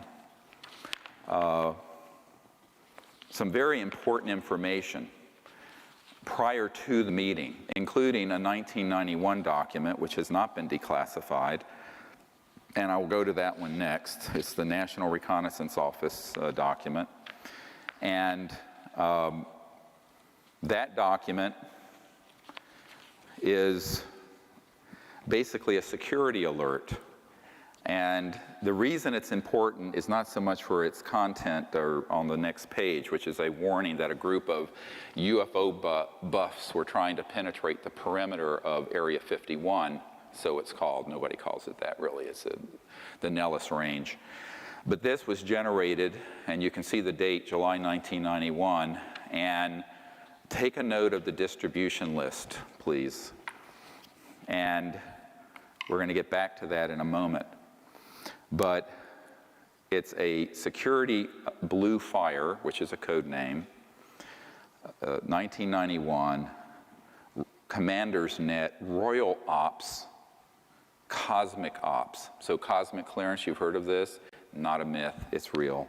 Magi Ops, Magi, as the majority, as the magic, M-A-J-I-C, Ops. And it goes through a whole bunch of them, Nellis Division, all these code numbers, and you get down to some really interesting things. MOC is Military Operating Center, and MOA is a Military Operating Area, and SOG is a Special Operations Team. But you get into Red Flag, Dart East, Dart South, Pahut Mesa, Sally Corridor, Groom Lake, Dreamland, Blackjack Team. Blackjack Control is at the Edwards Complex in California. Roulette Team, Aquatech, Sea Spray, and others. Now, it's not clear to me who gave me this why they blacked out a couple of things. Maybe it was things that they were involved with personally and they didn't want to get fingered. But this secret document went to the Admiral prior to our meeting, and he actually recognized one of these entities. And he made an inquiry, and it was being run by a contractor. We're going to get to this next. And the contractor, one of these corporate contractors, when he called them up, he said, I'm Admiral Tom Wilson. At that time, he was head of intelligence for the Joint Chiefs of Staff. I want to be read into this project. Guess what happened? They said, sir, you don't have a need to know. Now, this is the guy who puts together the intelligence briefings for the Joint Chiefs of Staff of the United States. He was told, you don't have a need to know. And Admiral Wilson said, God damn it, if I don't have a need to know, who does? They said, "Sir, we cannot discuss this with you further." They hung up and blocked his line. Now, this all happened before the stand-up meeting I did where Edgar Mitchell, the sixth man to walk on the moon, and myself and my military advisor and a few other people met with the admiral in a stand-up, what's called a stand-up briefing. I was doing the presenting. That was supposed to be 45 minutes. It went for 2 or 3 hours. He kept canceling appointments downstream. And this was at the Pentagon. And so I said, "Well, you know, sir, don't feel bad." And he looked at me. He said, "Well, who else is in this situation where this group is blocking access, who are in the national security apparatus?" I said, "Well, the president, the CIA director, et cetera." And I started naming them, and he was just, the fear in his eyes, the palpable fear and anger that something this important, that is real and legitimate, and he knew it was, could escape the oversight of folks who have the security of the United States in their hands. So basically, they're trying to navigate without IFR. They're trying to navigate without radar through the dangers of the world, because the most important technologies and the most important information and the most critical national security secrets are completely out of their scope, off their radar. And yet they're responsible for keeping America safe, and they're responsible for protecting us, and they're responsible for responding to threats. And so at the end of the meeting, I asked him, I said, "Well, Admiral, do you think you can help us?" And he just sat back in his head, this big chair. He sat back. He said, "Look," he says, "what I've learned from this meeting is that there is an illegal operation that has hundreds of billions of dollars, and over the years, trillions, that has technologies that can do circles around my B-2 stealth bomber, which is the best thing I know about. How am I going to take them on?" And I said, "Well, it can't be through a military engagement. It has to be through infiltration. It has to be through convincing them to come." He says, "I don't know how to do that. They won't give me access. And moreover, I can't take any action unless the president authorizes it." And at that time, the president was Bill Clinton. And I said, "Well, no, he won't do that." He says, "Why?" He says, "Well, we briefed the president. And his best friend came to my home and said that if he did this, he would end up like Jack Kennedy." And I'm quoting. He says, "Well, there you are then. Point, set, match." And I said, "Well, you know, someone's got to do it." Invariably, these people say, "Well, you can do it."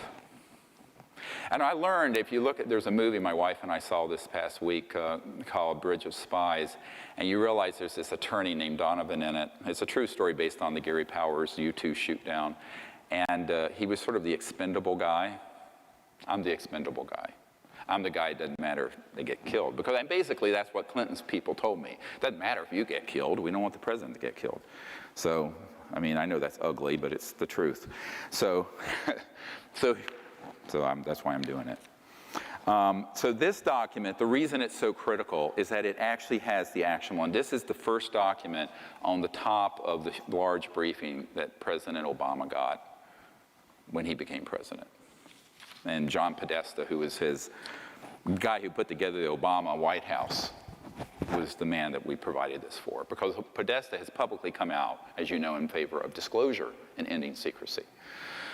So basically, it was from me to Podesta to Obama. And of course, I mean, I didn't expect Obama to be able to do anything about it, because having these project code numbers and being president doesn't give you access control. You know the difference between knowledge of something and access control. You can know about something, but if they're non-responsive to your orders, like they were to this admiral, it doesn't matter if you're a general or the president or a CIA director, because they're basically going to say, "Buzz off, we have more power than you do," and go away.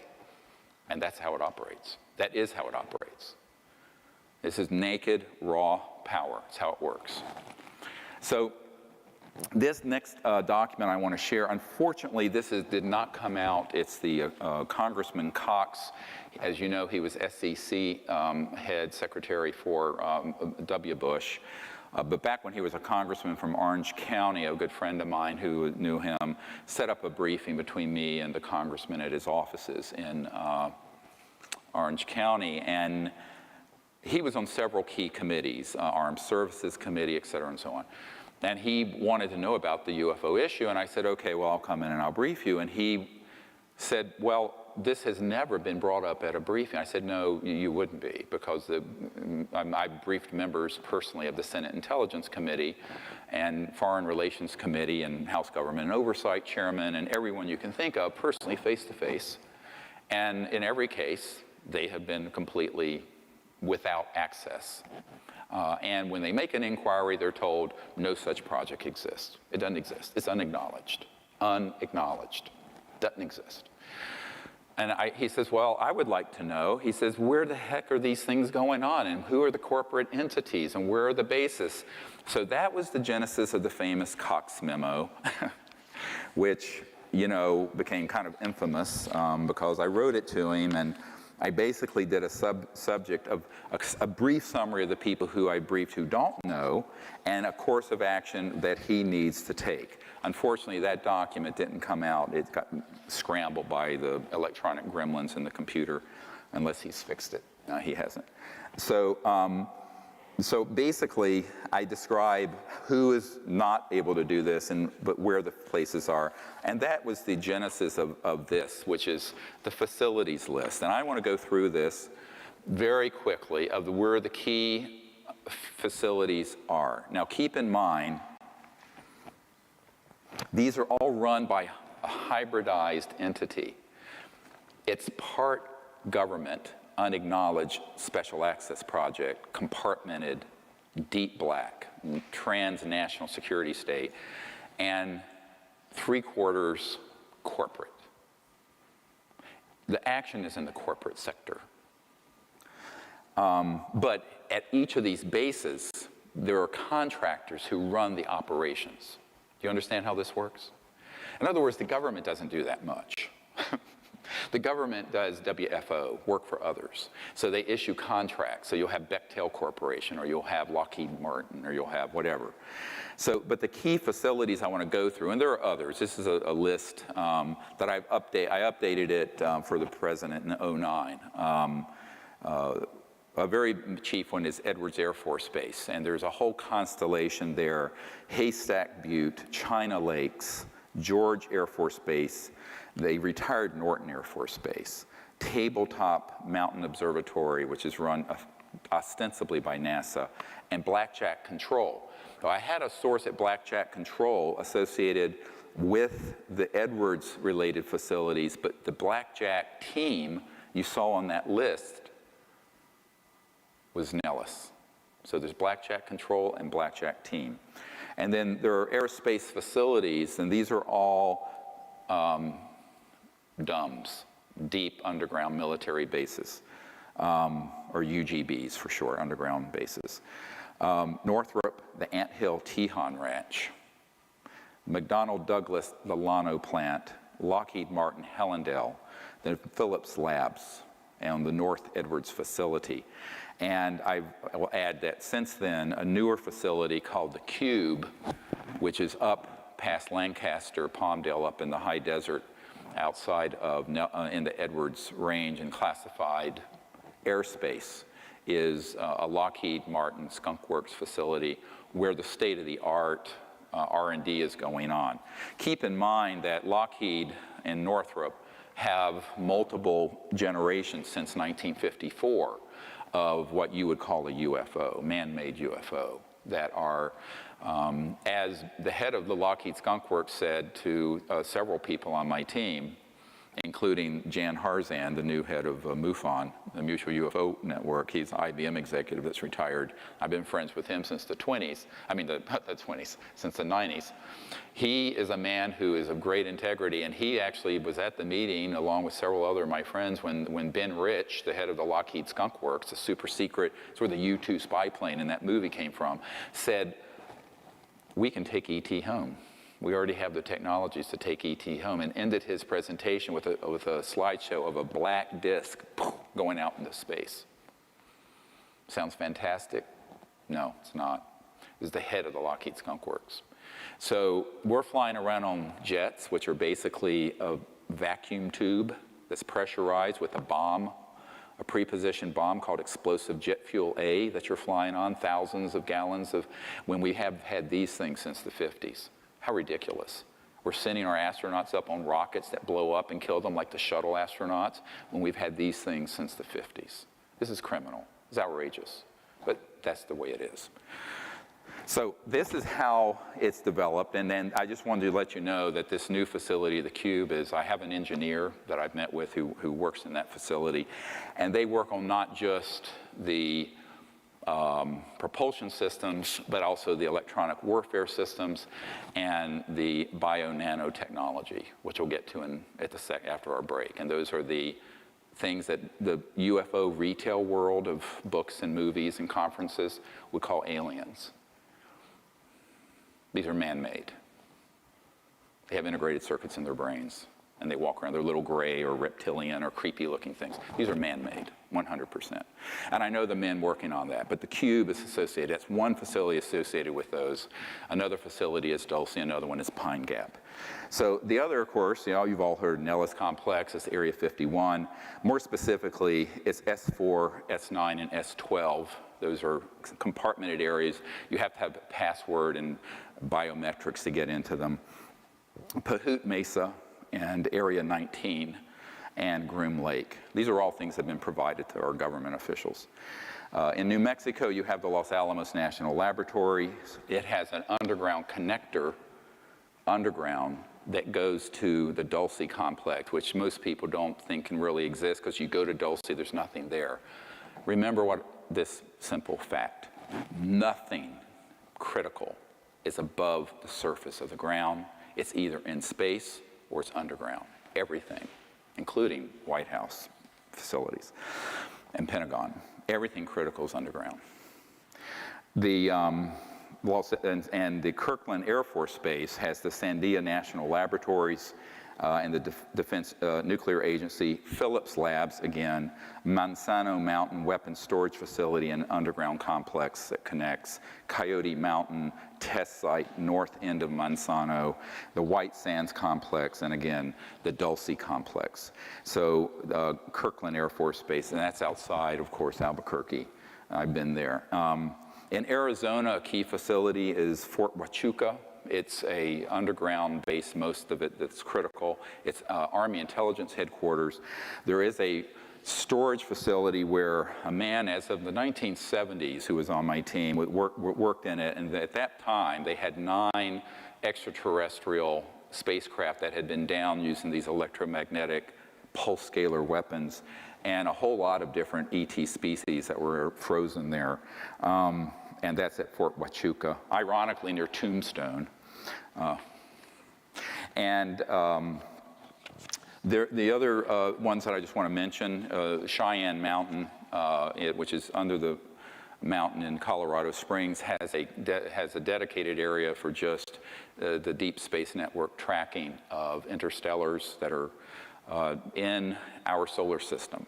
And one of my military advisors, a man who's been in many of these unacknowledged special access projects, actually was in that facility and got to see this Console 50 where they had tracked, and he said that they had tracked an object at that time that was in our solar system that was 26 miles in diameter, an artificial ET object, moving, as he put it, under its own steam. He's a Navy guy. I said, I don't think it's working with steam, but yeah, you're right. Another critical facility is the Lawrence Livermore Labs, the Pine Gap underground facility in Australia. I have a picture, actually, of the above-ground facility there that a man who'd worked there sent to me. The Redstone Arsenal underground complex in Alabama, that also has an association with the Marshall Space Flight Center. And in Utah, one of the most critical, and this is the most critical one that's new, is the Dugway Proving Grounds outside of Provo And this is classified airspace above and no access by ground. Above ground, you don't see much, and everything is underground. Richard Foch, this Naval Research Labs official, was out there with some Generation 5 or 6 or whatever night scopes doing an operation, and he looked out and he saw these objects coming out from underground that then zipped over, and that were these massive disc and triangular shape anti-gravity objects that were ours, and some were just sitting out there watching him. And that's outside of Provo, out in the desert.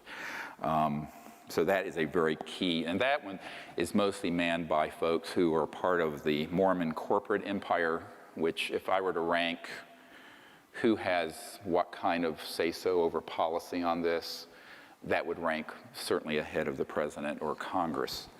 I won't comment further than that. This is not to make an aspersion to rank and file Mormons. It's just this is how that operation works. The agencies in the U.S. government are associated with this. The AFOSI, Air Force Office of Special Investigation, of course, compartmented operations at CIA, the Defense Advanced Research Project Administration, the Defense Intelligence Agency. Now, notwithstanding, I briefed the general who was head of it.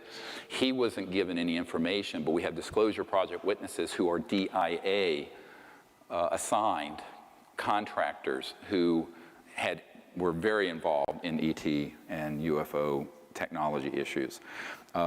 Certain compartmented operations at the FBI, being tightly held, and every military intelligence division, Army, Air Force, Navy, have compartmented, unacknowledged operations that feed into this magic committee.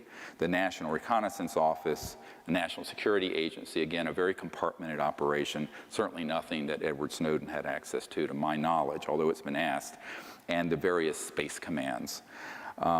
Private corporate entities include BDM Corporation. Bechtel Corporation does most of the underground base construction. I know that the tunnel being built from Los Alamos over to Dulce. For years, people heard, you look and Google this, the Taos, T-A-O-S, hum. A lot of New Agers thought it was like Gaia singing or something. I'm going, no. There's a massive nuclear-powered tunneling device that was going from Los Alamos over to Dulce, and as it was going, it goes through bedrock and glassifies it into this massive tunnel that then anti-gravity electromagnetic vehicles transport people carriers underneath the ground. And as it was going through that bedrock, it caused this vibration.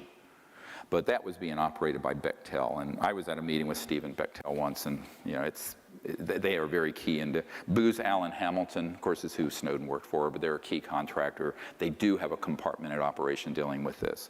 Boeing Aerospace, EG&G, very key facility for creating electronics and also the state-of-the-art nanotechnology implants that are put into abduction victims, people that think they had contact with ETs, but they're actually being abducted by military and corporate folks.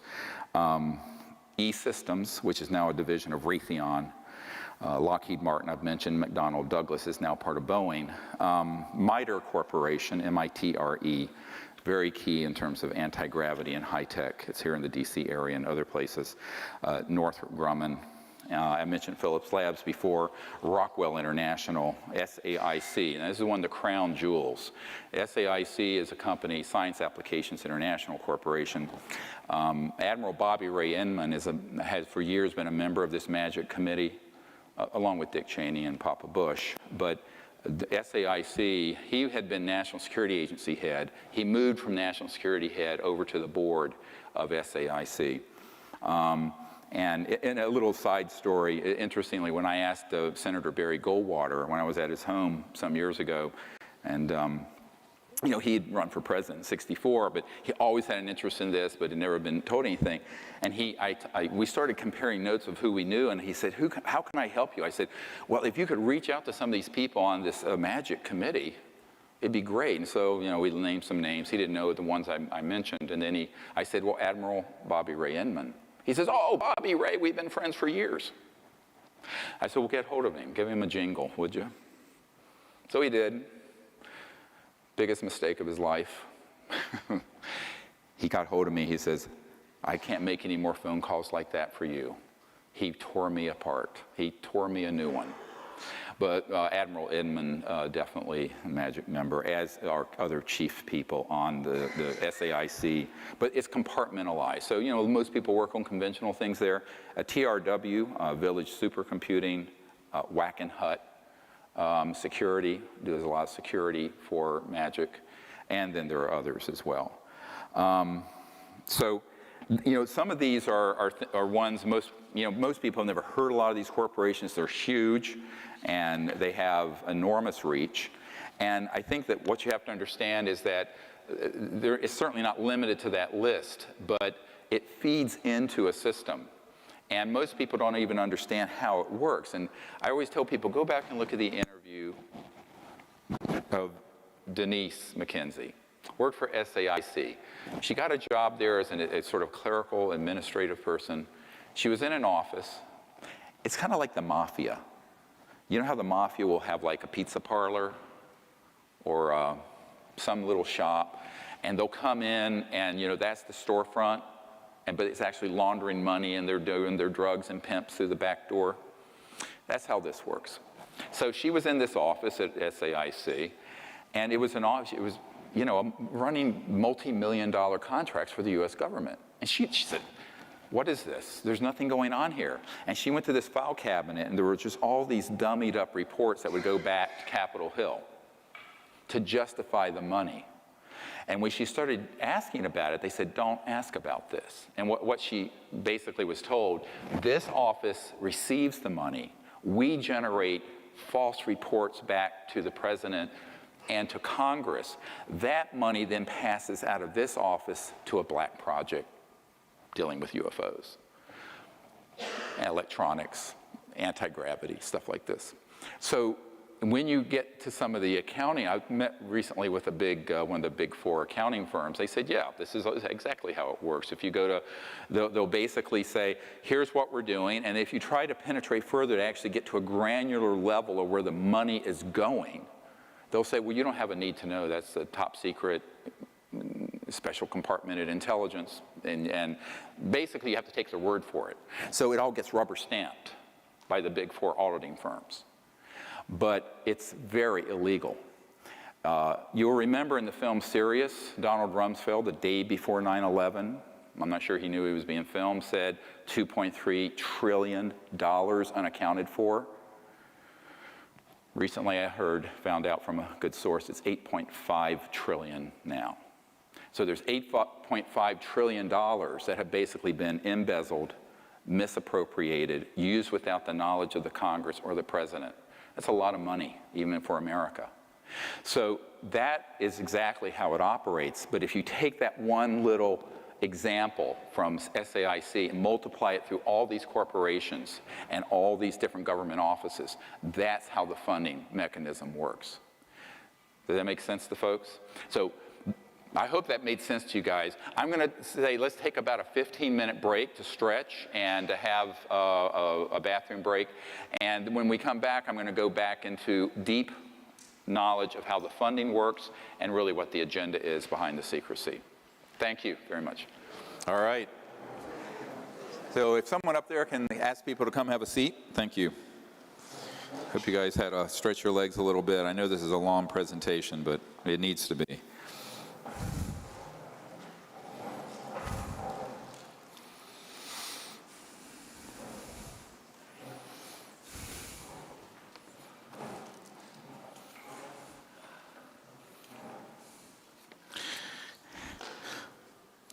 So thank you. I'm glad everyone made it back. So in the next hour and 45 minutes, I want to cover enough material so that you might have a few questions at the end. You probably have a few thousand questions already. One thing I want to go into just very quickly is the key role that control systems play within the media and the scientific community. Now, this sort of surprises a lot of people, and some people they're not surprised. First, let's deal with science. One thing you have to remember about science is that scientists are humans first and scientists second, right? All of us. And there are scientists who pose as objective scientific folks who are on the payroll of various agencies. For example, in this cache of documents I received, there's a very famous astronomer, astrophysicist at Harvard named Dr. Donald Menzel. And Menzel was the chief UFO debunker who went around telling people none of this existed in the 1960s and all through that era. And he was on many panels, and he was the person who would look at evidence and then say, not true, not true, not true. It turned out, I have a document from the CIA where it talks about their contract with Dr. Donald Menzel at Harvard, and it said, but it cannot be acknowledged that he is being paid by us because the public needs to believe that he's an objective scientist telling the public from the perch of respectability at Harvard that this isn't true. So until the time of his death, this wasn't known. Now, in this cache of documents I got in 1994, officially released by the CIA, the provenance of this document is not in question. It names him. So just extrapolate that out, how easy it is to do that. Same thing with a guy named Professor Condon. Professor Condon was the head of the Condon Committee at the University of Colorado that had a contract in 1969 to look into UFOs so that the Air Force could determine whether to close Project Blue Book or not. Project Blue Book was actually a public relations stunt, mostly, to collect information from the public because there was so much outcry from the public of sightings and things that had happened, and the public, particularly Congressman Gerald Ford at the time, was furious that they were debunking events that had happened in Michigan that his constituents said were absolutely right there, here, E.T. craft right here. And Dr. J. Allen Hynek, who later came clean, who's also an astrophysicist, made the famous comment that it was swamp gas. And later, of course, he said, we knew it wasn't swamp gas, we knew it was E.T. craft, and he left Project Blue Book as their chief consultant and started the Center for UFO Studies there in Chicago. But Professor Condon, around this time, was asked to head up an objective scientific committee to look into whether there was any veracity to UFOs. There was a lot of publicity around it. And like all government committees, it's always, when they form a committee, they already have it, it's a done deal. It's just window dressing. So he headed up this committee, a lot of scientific people, and Dr. Robert Wood, a Cornell PhD, worked for McDonnell Douglas, now part of Boeing. And actually, Dr. Wood, who is one of our Disclosure Project witnesses, told me, and it's in his very lengthy testimony I have. You have to understand I have hundreds of hours of this kind of testimony on videotape.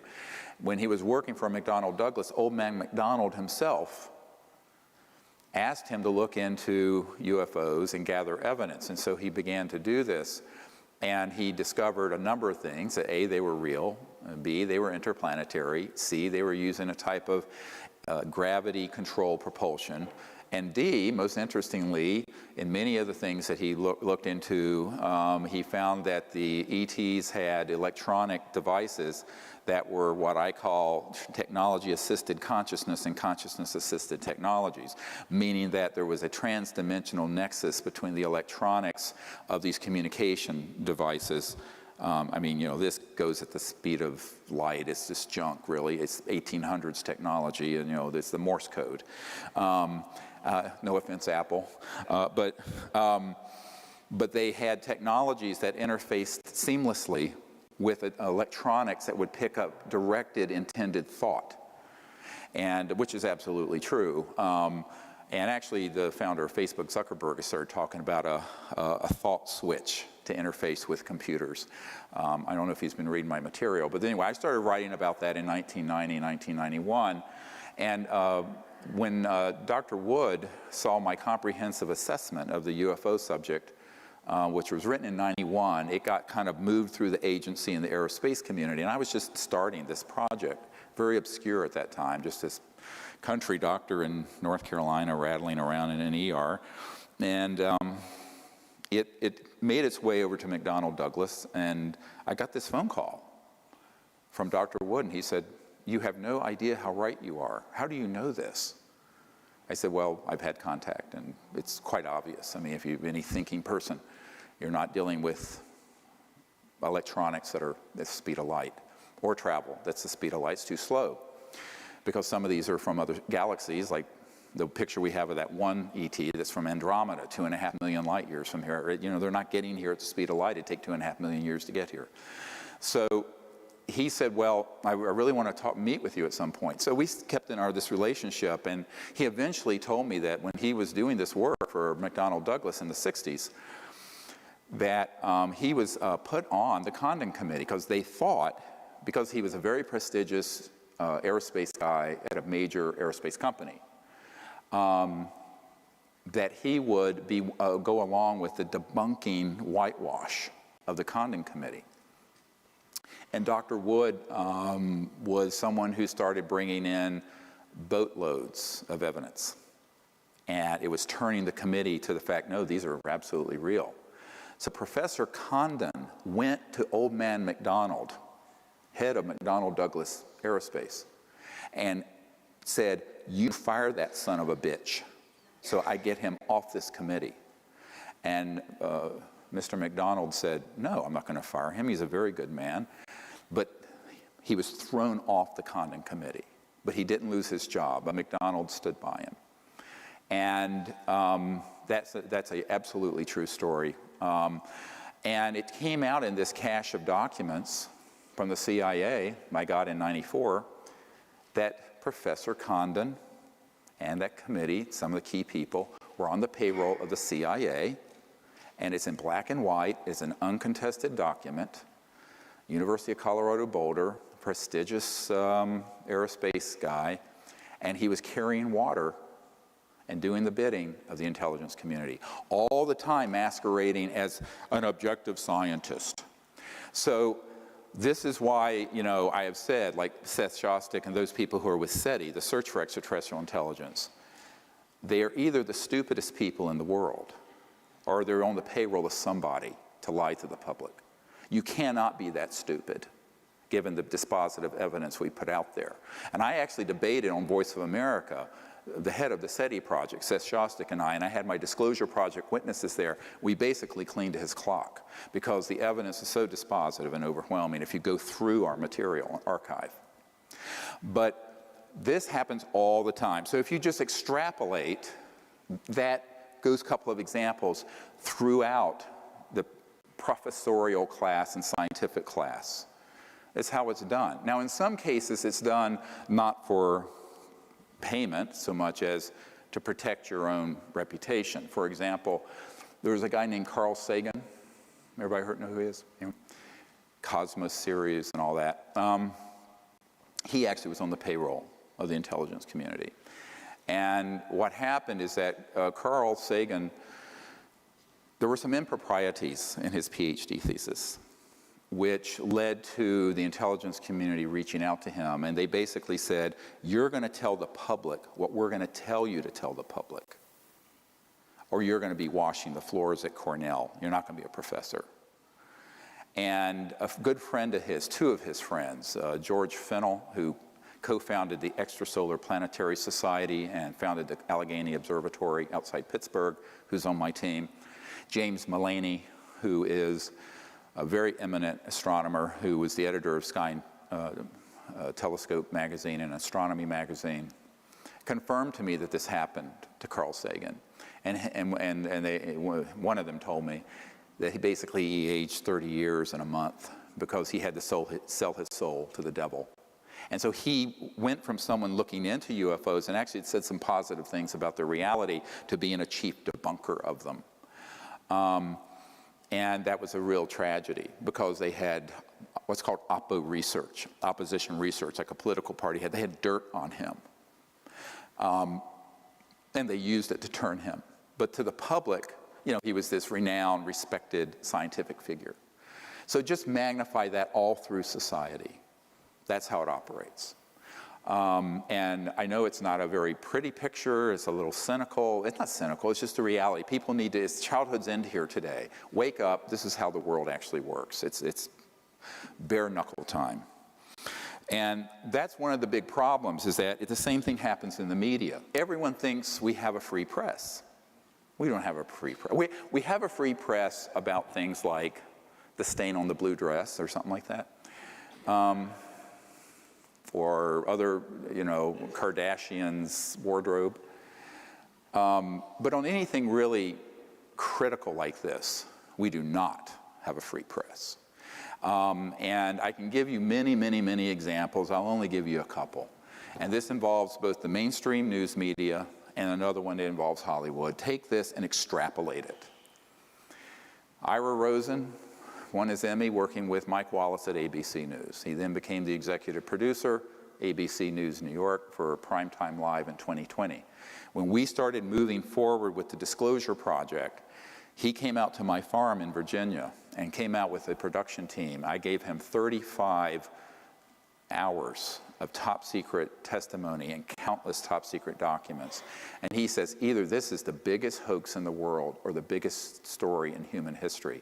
And he says, I think it's the latter. I said, it is. He says, we're going to do a series of town hall meetings with your witnesses, and we're going to do a huge expose on this. I said, I don't think ABC will let you. And he said, I'm the executive producer and I have the final decision over this. I said, Ira, I don't think they'll let you, but I'll cooperate here. Here's 20 years of research and all this effort. You can have it on a silver platter. No payment. I'm not a consultant. I give everything away for free. So he goes back to New York. He takes me up there. There's Diane Sawyer and all these guys. Well, what's interesting? And I said, well, if you can make this happen, it's awesome. So a couple weeks later, he calls me up rather sheepishly. And he says, Dr. Greer, they're not going to let me do this story. And I said, well, Ira, I thought you said you had total control over programming for Primetime Live. He says, Dr. Greer, not for this. And I said, well, who are they? He says, Dr. Greer, you know who they are. And that was the end of it. And we've stayed in touch. He's now back with 60 Minutes. But that was one of the reasons why many of you may have remembered that Mike Wallace went on Larry King Live and had a deep depressive breakdown. And he talked about, he kept saying, I was a fraud, I'm a fraud. And part of it is that a guy named Schwartz, who was on the board of Time Life, and I met, and he was very good friends with Mike Wallace, and Mike Wallace had gotten a hold of a cache of these documents. And I was in New York at a party, and Bob Schwartz said to me, he says, look, he said, the media has become the scribe taking dictation from the right hand of the king, and particularly on something like this. And so Mike Wallace, who was this esteemed investigative reporter, couldn't touch the biggest investigative reporting story in history. And he felt like a total fraud and went into a deep depression over it. If you take Hollywood, the same thing happens. The only movies you really see that come out anymore, now Close Encounters of the Third Kind by Spielberg was a docudrama. He was given access to some of the secret files at Wright-Patterson Air Force Base. That's true. If you haven't seen that movie, go see it. It's classic. But in modern times, that was in the 70s, I think, it just isn't possible. The studios are completely mobbed up with people, just like these scientists who actually are on the payroll, with people that respond to the intelligence community. So Arnold Kopelson was a huge producer, had multi-billion-dollar in gross sales for his movies, flew me out to LA. He wanted to do an enormous expose, true life story, be like Argo, but based on my work and what I've done. It'd be a thriller. You have murder, you have mayhem, you have intrigue, you have ET contact, you have the whole thing. He loved it. And he was there, and I was at 20th Century Fox, and he had a $60 million discretionary budget to do any movie he wanted, pre-approved, because he was a big name. And I said, well, Arnold, I don't think they're going to let you do this one. He says, oh, yes, I'm Arnold Kopelson, and I've done this, and he took me to his vanity wall of all his awards. I said, great, wonderful, give me a call. So he sends one of his chief assistants here to D.C. when we're doing the private closed briefings for members of Congress in April of 1997. And she goes back, and he goes, he said, this is the most incredible bunch of information, because we filmed all that. And so I let him have that closed briefing film. He says, this is going to be the biggest movie. It'll be bigger than E.T. or Close Encounters or any of them, and certainly it'd be bigger than something like Avatar. I said, well, good, do it. So, but I don't know if they'll let you. He says, why do you say that? I said, well, let's see. Let's put it in, start it down the path, and let's see what happens. A few weeks later, I get a call from Arnold Kopelson. He says, Dr. Greer, they won't let me do this movie. I said, oh, Arnold, I thought you had the $60 million already in the bank ready to roll. He says, not for this. Fox has killed it, put it in turnaround faster than 10 light years of light speed. So it went into turnaround and got killed. And turnaround means when you take a film and basically kill it. So that's what happened, and it's happened. I give you this example. If I'd be here until tomorrow morning giving you examples I've had with the media, the mainstream media, where this has happened over and over and over again. So one of the problems is the big media do not allow certain things to be exposed. And we have been brainwashed to think that we're the land of the free and have a free press and a free market, etc. But we do only within a certain confine. But ironically, that confine is a prison. Because how do you have a free market if the most important technologies and information of the last 100 years is sequestered and can't be used? I mean, that's not a free market. That's a managed market and controlled, and it is. Same thing with the media. So that's really how that works, and you need to understand that's a very important component of how magic infiltrates and operates. And keep that in mind whenever you start seeing a major media report. And now with the internet, we can put something out and it can reach, ironically, we can put a video out and it'll have 5 million views, and it'll reach more people than Larry King Live used to, or most of the CNN talk show hosts get. So luckily we're able to bypass it now, but back in the good old days. But even then it's sort of relegated to mainstream. The thing that people respect for their source of news, CBS News, ABC News, CNN, et cetera, and so on, won't touch this in a credible way. And if they start to, and believe me, there have been many initiatives from the Wall Street Journal approached me, wanted to do a huge story, gets killed, gets killed, gets killed. So there are operatives that are embedded in the corporate, the integrated corporations of all of these media holding companies. And it will not make it out. And that has been my experience to date. I'd love to be surprised. Now, that then brings into the question of what about the rest of the sectors? And, and someone at the break brought up this question of funding. Because I mentioned towards the end, well, there's $8.5 trillion now that's unaccounted for. Trillion, not billion, trillion. A trillion is 1,000 billion. So in other words, it's a lot of money. And unfortunately, it isn't as obvious as it seems. And this is where, take the children out of the room. Here's how this actually works. So you have, I mentioned, the sort of storefront with the military-industrial unacknowledged special access projects. And that's, you can kind of steal, several $1 billion very easily that way. And each year, I estimate, out of the Treasury of the United States through these operations, is between $100 and $200 billion. Not, a huge amount, but if you look at the military, intelligence, Homeland Security, FBI, and there are other people. There was a undersecretary for HUD for Bush, George H.W. Bush, who discovered that HUD money, housing and urban development money, was being siphoned off into these black projects. And she started to blow the whistle on it. She got fired. So one of the things you have to begin to get your mind around is how the unacknowledged special access projects can penetrate not just the intelligence and military, but other agencies, and then siphon off funds. And you get a trickle here and a trickle, and it becomes this huge river. Now, there's another second and very important way that funding happens, and that is through monetizing products. Now, what do I mean by that? Let's say that you're Bell Labs back in the old days, or some of these other large corporations, and you're studying under U.S. funding contracts in these unacknowledged projects a technology, and you figure out, oh, this is really what you can do with an integrated circuit and miniaturize it. Or this is what you can, these things we collected off the desert floor in 47 were these little fibrous things that you put a light at one end, boom, it's perfectly transmitted to the other, fiber optics. So you then created a market for it, and you allow some of this out, but there's a huge amount of money made on productizing fiber optics, integrated circuits, miniaturization, microprocessors, things of this sort.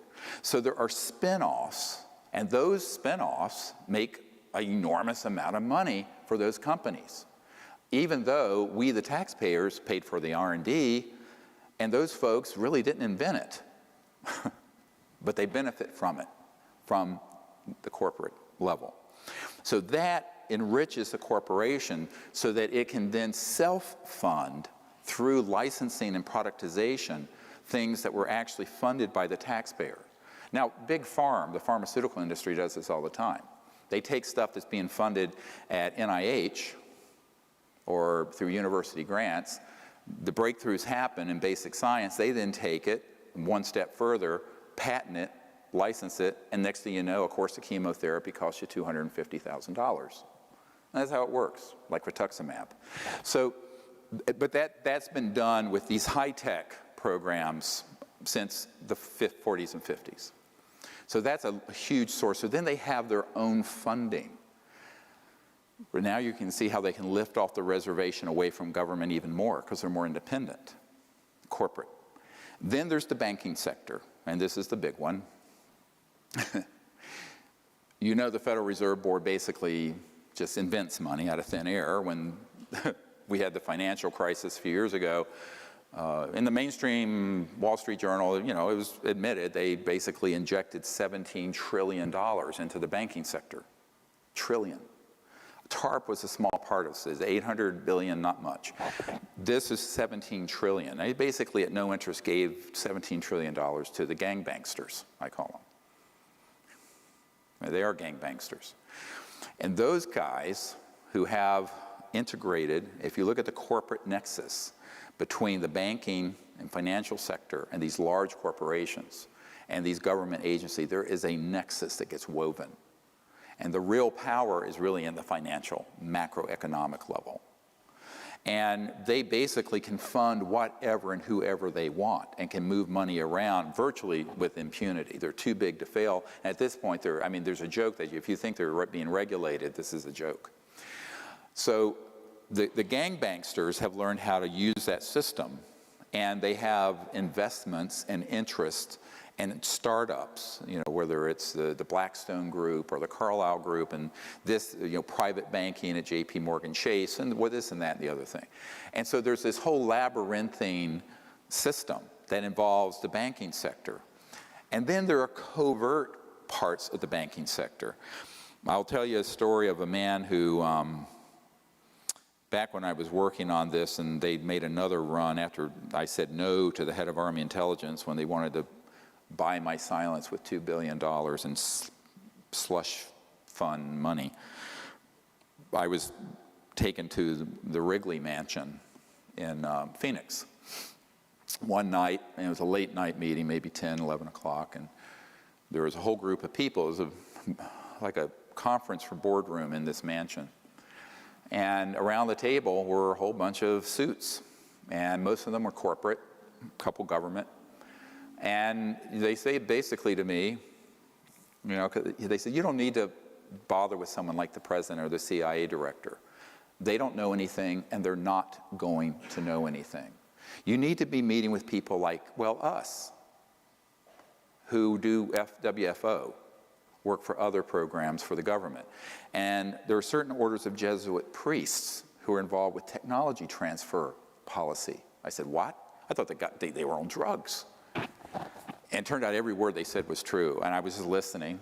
Be an interesting movie, wouldn't it? Anyone has the cojones to do it. Then they started, this one guy pulled me aside, and he said, you know, we've checked you out. You're a doctor. You have good credit, good income. Take out as many platinum cards as you want. Give them to me. We will then zero out the account balances every month. So you can spend several $1,000,000 a month, and we'll just zero it out. Now, you put me under sodium penalty. This actually happened. And I said, well, then you would own me, wouldn't you, Jim? He says, oh, don't look at it that way. We're here trying to help you. I said, no, you would own me. This is fraud, banking fraud. And he says, no, well, you know, just look at it as a friendly hand helping you out. I mean, it's friendly, you know. Devil with forked tongue. And then he started to explain. He says, you know, there are a lot of creative ways where we can get money when we need to. And this guy headed up some folks who do the backup computers for the banking system. And these are big supercomputers. And basically, when you have trillions of dollars daily going back and forth in currency exchange and transactions, there's an odd amount left over that's less than a penny or less than a euro or less than a yen. That gets dropped into a black fund account. And it's a lot of money. It adds up on a daily. If you take 365 days in a year, you've got a lot of money from that. It becomes billions, tens of billions. So you have the black budget, unacknowledged projects. You have the corruption and fraud within the government system. You have the productization, monetization of things that we're paying for the study that they then monetize, like integrated circuits and cell phones and fiber optics. Then you have the banking corruption. And then you have the pièce de résistance. And the one that is the most disturbing, and that's drug trade. So the worldwide drug trade is cash and carry, bigger than oil. And when I first heard this from an attorney who was representing a man's family whose husband, a Marine colonel, was murdered because he saw them offloading drugs at a military base in California, I thought this was a bridge too far. I did not actually believe it. And this attorney, a very, very credible guy, Harvard Law, was representing the family to get them to exhume the body because the body was, the death was deemed a suicide. And the family knew the man had been murdered because of what he saw, because he had told one family member what he saw. And he was at the wrong place at the wrong time in a restricted landing area, in a restricted facility, where one of our aircraft was offloading a large amount of drugs that would then be sent out through various drug cartels and whatnot. And they killed him because of what he saw. Made it look like a suicide. And I filed that away as data point 1. Then I had another data point come in of a woman who owned a 5,000-acre sheep ranch in South Dakota, of all places. But adjacent to it was what had been a chemical weapons storage area and an underground facility. And she had enough resources that she had her own people go out with night scopes and found that there were ARVs, so-called alien reproduction, these man-made anti-gravity things going in and out of this facility, wee hours of the morning. And then she got someone close enough who saw that they were offloading huge amounts of chemical weapons, armaments, and drugs. So arms shipping as well as drug shipping. She contacted Senator Daschle, the senior senator of South Dakota, who started digging into it. He got threatened personally. I have a whole dossier file on this in my vault. And he backed off of it. He ran from it light year. He had the speed of light to get away from it because they made it very clear, stay away from this. Senator Daschle, he said, I can't help you anymore. So she reached out to me saying, can you help me? Because part of what was happening is that some of these chemical weapons that were stored there were leaking into not only the groundwater, and where her sheep, and a lot of them were dying. And it was like these containers that were corroding. It was like a Superfund site, but classified. It was a disaster. And that's why she was so concerned. She had 5,000 acres. And I said, look, I'll make some calls and see what I can do, but I've got a heavy lift here I'm doing on my own besides your sheep.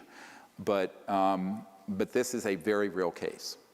Then on the day after I met with and briefed the head of intelligence for the Joint Chiefs of Staff, I got a cryptic invitation from two men.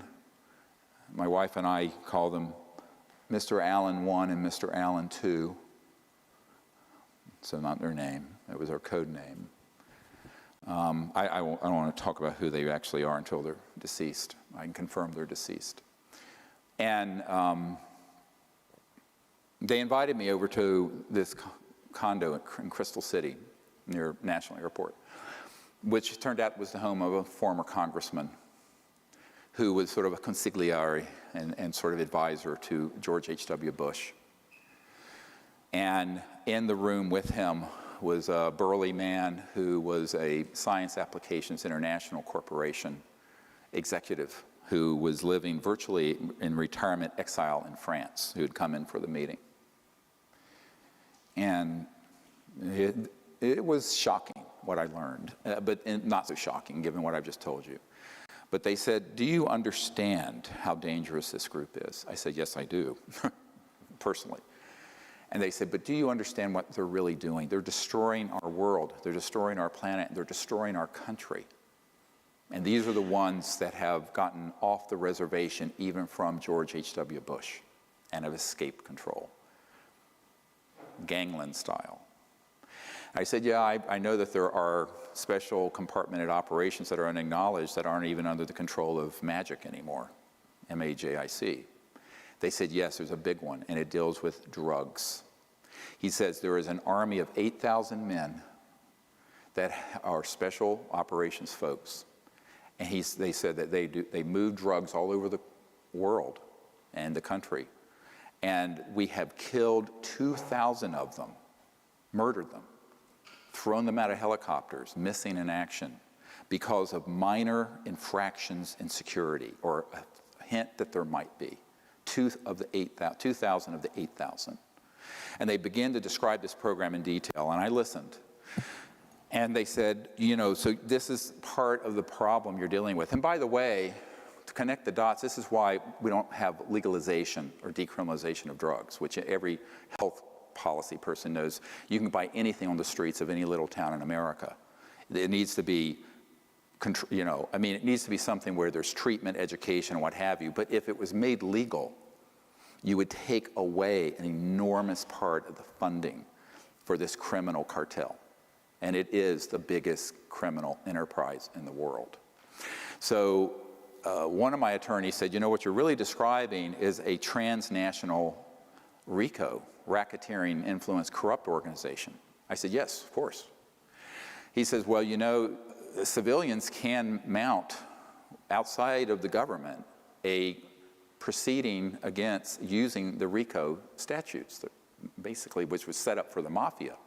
I said, yeah, if you know an attorney that has the courage to do it, let me know.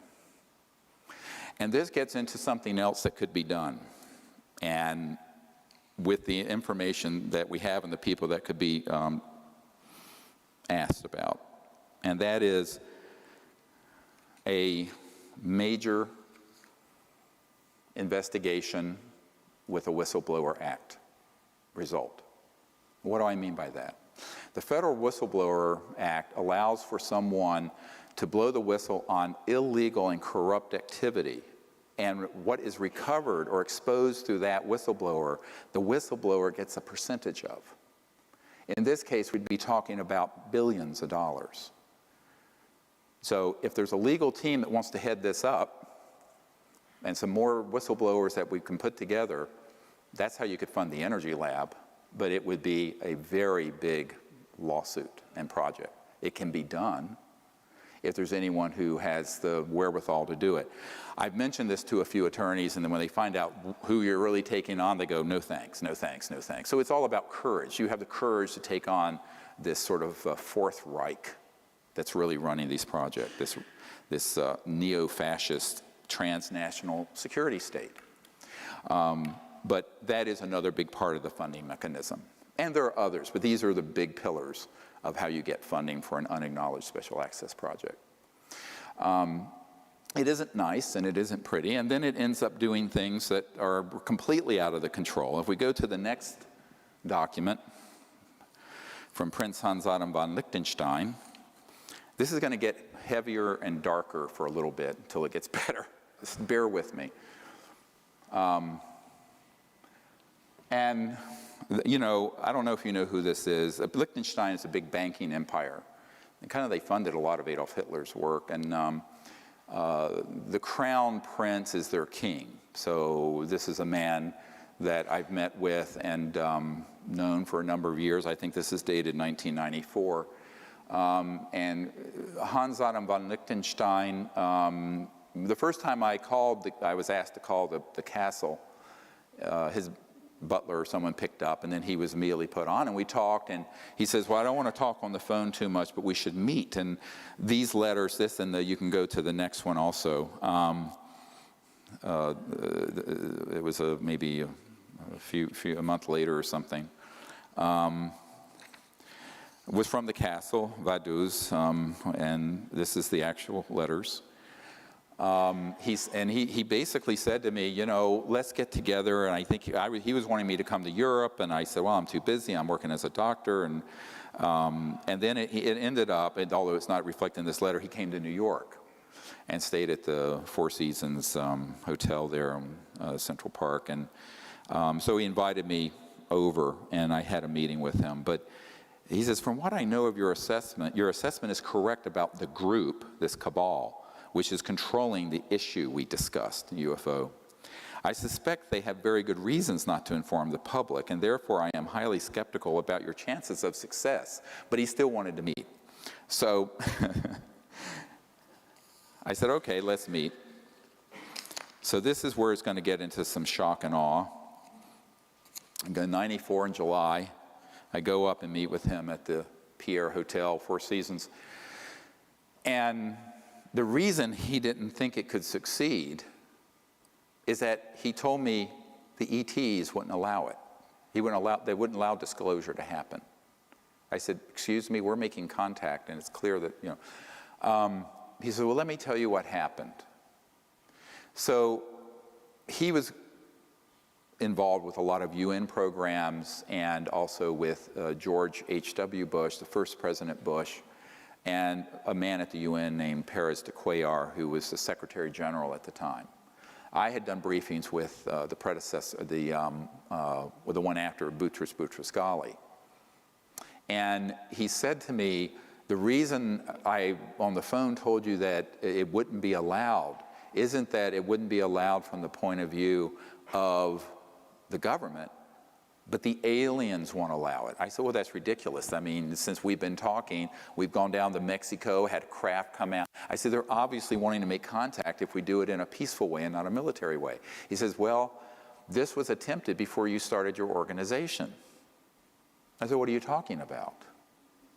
He says, well, in November of 1989, in the fall of 1989, President Ronald Reagan, Mikhail Gorbachev, Perez de Cuellar, and himself, this guy, and others met on a committee, very sensitive and classified, to organize basically what I did with the Disclosure Project, to announce that we weren't alone and end the secrecy. And he said what happened is that Perez de Cuellar, the Secretary General of the United Nations, was coming back from a 3 a.m. late-night planning session for this event when he was abducted by aliens from his motorcade in Manhattan. And I said, oh, really? And he proceeded to tell me the gory details of what happened. So Perez de Cuellar was taken somehow out of the motorcade onto an ET craft where he was threatened by the ETs and told, if you disclose this information, we will abduct every world leader involved, including the President of the United States. Now, this is from a person who was at the table for this planning session. To my ears, now to you. And I went, oh, come on, really?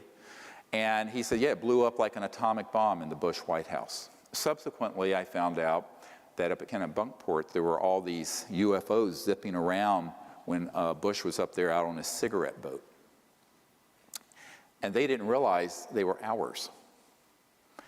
So now we're getting into false flag 101, up to and including being able to deceive members of Magic. And it took me a long time to get to the bottom of this mystery. Now, people like Bud Hopkins thought it was a real abduction case. And I looked into it, and I found out that if you go back to the Roswell event, there was a red-headed sergeant who was the badass guy who threatened to kill everyone, all those ranchers who saw this thing crash.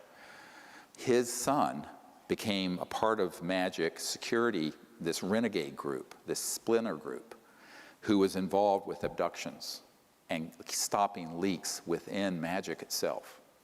He then went and was in the security detail that night and set up the electronics for this electronic warfare abduction of aliens. It was all a hoax. It wasn't ET at all. It was 100% military ops. And so we're going to get into this in a moment, how these operate. And so Paris de Cuellar, of course, not knowing about that end of the classified world, and I would say Papa Bush neither, thought it was actually ET. And it blew up, as I said, like an atomic bomb in the Bush White House. And Gorbachev, they pulled the plug on the plans to do disclosure and end secrecy in 1989 at the end of the Cold War. And I think it's strange that in January of '90, 2 months later, it's when I had a contact event at my house in North Carolina with an ET and that said basically, pick up what you've dropped. Do this, what you left behind as a teenager. Pick this up again. Someone's got to pick this up. But maybe that's a coincidence. But Paris de Cuellar thought that that was an actual alien abduction. And I said, well, with Your Highness, with all due respect, there are technologies that would facilitate this kind of deception. And the military term, so you know it, is a false INW, or a deceptive INW, indication and warning. And it's basically like the Gulf of Tonkin event in Vietnam. You basically exaggerate or hoax an event that then manipulates policymakers. So this was the ultimate takedown of official disclosure, which was about to happen in 1989. Got it? 26 years ago, November 1989. So here we are in 2015, and it took a lot to piece all this together, and I began to look into what the electronics were with this and what kind of technologies they might have. And one bit of insight that the prince had, he said, so he told me that the reason he was funding the abduction groups is that he was convinced that there was an existential threat from outer space. That's been the Sub Rosa plan since the 56. And that he wanted people to hate the aliens enough to pay the blood and treasure of World War III. And he also wanted it to be eschatological, where it would result in the end of the world so that Christ would return and the good folks would go up in a flying saucer, I guess, with Christ. Now, this is what he was telling me. I'm just listening. And I'm going, whoa, this is like, woohoo. And he was completely convinced that this is what needed to happen. This sort of end of the world eschatology is the study of the end of the world event, and that's why he was putting so much money in and providing so much funding to Mac and David Jacobs and Bud Hopkins and all this. And he told me, he says, I'm going to stop funding John Mack because he's become too positive about contact, and I only want to fund people who are going to put things out there that scare people and make them hate the aliens. He said this. So I went, oh boy, now this is connecting a dot that all of you better listen to very carefully if it's the last thing you learn today. And that is that there is an overarching agenda that was hatched in the 50s. Remember that psychological warfare document and its value? That was hatched in between 53 and 56 to create the specter of a threat from outer space that does not exist. Wernher von Braun stated on his deathbed, and we have the testimony of his assistant, that and said, they will first have the Cold War, then we decided there would be nations of concern, then global terrorism. We have this testimony from before 9/11. Then that would be followed by threats from outer space. They'll start talking about asteroids and things of this sort, but the ultimate one they're going to play is the alien threat, and it's all a lie, and it's all a hoax. But in order for the lie to work, they have had to create a body of disinformation, false information, and frightening scenarios, and actual events that would be convincing to our policymakers like Reagan, convincing to the average person, and to the UFO public that consumes videos, entertainment consoles, movies, etc. And that has been the 50 to 60 year plan. Don't forget that no less a figure than Douglas MacArthur in his last address to the Congress said World War III will be interplanetary. So they have been wanting to provoke an interplanetary conflict for as long as I've been alive, and I'm no spring chicken. And, all right, so this gets into a huge problem of how people consume information and can be manipulated through fear.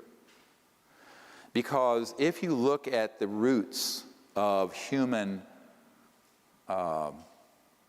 warfare, the early days, and even today, it's people abducting a tribe's women, raping them, abusing them sexually, et cetera, and so on.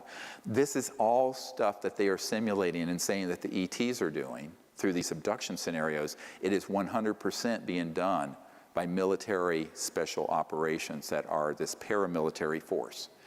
And this is the deep end of the pond. Now, when I discovered this back in 1994, now this is 21 years on, I was told by someone in the intelligence community, don't talk about that, because that's what's really dangerous for you. And it's also what will discredit you, and it will also cause them to hate you the most, because you're defanging their whole war plan. The next big war is not terrorism, it's interstellar. And if you expose that it's a hoax, it takes all the steam out of their plan. I said, yes, but if we don't, we're cooked, because there's no way you can have war that's interstellar and survive it. It'd be worse than mutual assured destruction, because the technologies are 1,000 times worse than a hydrogen bomb. So I said, look, we're going to have to figure out how to deal with this. And the only way I know how to do it is put the sunlight in there and let people know what the truth is. So a man came along. If you go to the next slide. And you probably have seen this. It's up on our website. When we first put it up, it had over 600,000 views. The next day, the intelligence community went in and said there were 6,000 views. By the way, if you believe the metrics on Google and YouTube, I have a bridge to sell you. It's all can be manipulated because it moves you down the search engines. So when this hit, within a couple of days, had 600,000 views. This man, William Pollock, his name is pronounced Powlick, was a man, very good man, who gave me an interview only to be released posthumously after he died. And not long, a few years ago, I got a letter from his wife, significant other, I guess, they weren't technically married, with a death certificate and a letter giving me permission, and he had passed away. And I have a lot of these, and I honor my word about keeping a confidence. So what happened is that he gave me this interview, and in it, he talks about the development of RF radio frequency chip implants back in the 70s and 80s. And when he was developed, it was totally an accidental thing that happened. He was with a company that developed it. He then got called into the CIA, and they started doing special programs for the CIA to develop it. And at a certain point, Siemens in Silicon Valley manufactured 2 billion of them, with a B, of these RF chips. And the way they work, I mean, they can be so miniaturized, you could eat something with it, it has a radio and it can transmit not only where you are, but the really advanced ones have a neurophone capability to control thought and behavior. Very sinister stuff. So you can actually do a lot of psychological warfare with these RF frequency chips. Now that was the early stages in the 70s and 80s. Now you figure, 40 years later, they're more and more and more and more sophisticated. And as I've watched the whole UFO subculture sort of get involved with this whole fascination with abductions and implants, I went, yeah, but EG&G is one of the plants is on the edge of the Area 51. They're the ones manufacturing the implants that you're taking out of these abduction victims. Absolutely. They're not coming from outer space. They don't need that. If you're interstellar, you're transdimensional. If you're transdimensional, you don't need an RF frequency plant chip to track anybody, because their technologies are way beyond that. I said, this is human, 100%. And you better wake up. And so Powlett gave us this interview, and it was one of a dozen data points that I began to accumulate. And then, not many years ago, I get a document, the next one, which is chilling. Has never been shown. It's from the Strategic Studies Institute, think tank, and it's dated 1995. And it was talking about all kinds of global security strategies. And, you can look at it yourself. Cult-programmed graduates, blah, blah, blah, who will be expected to participate in contrived UFO abduction scenarios. Listen carefully. Oh, we need the next one up. Strategic Studies Institute. Is it? I can't see the screen. Is it up? All right. So I loathe reading to people but this I will.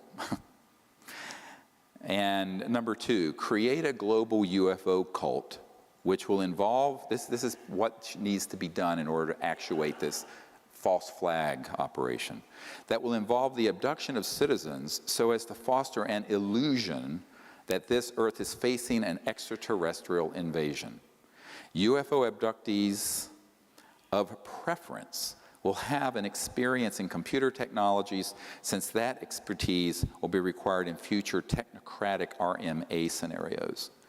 Use of experimental drugs, holographic projection capabilities, directed energy technologies, I'll get into that in a moment, induced auditory input. These are the neurophones I mentioned that Werner von Braun said the most dangerous thing is the neurophone non-local things that can be done to make people think they're having an experience when they're not. Input experimental aircraft, well, that's just a euphemism for man-made UFOs, and special effects costuming and stagecraft, among other things, will be used to persuade the abductees of the reality of their circumstances.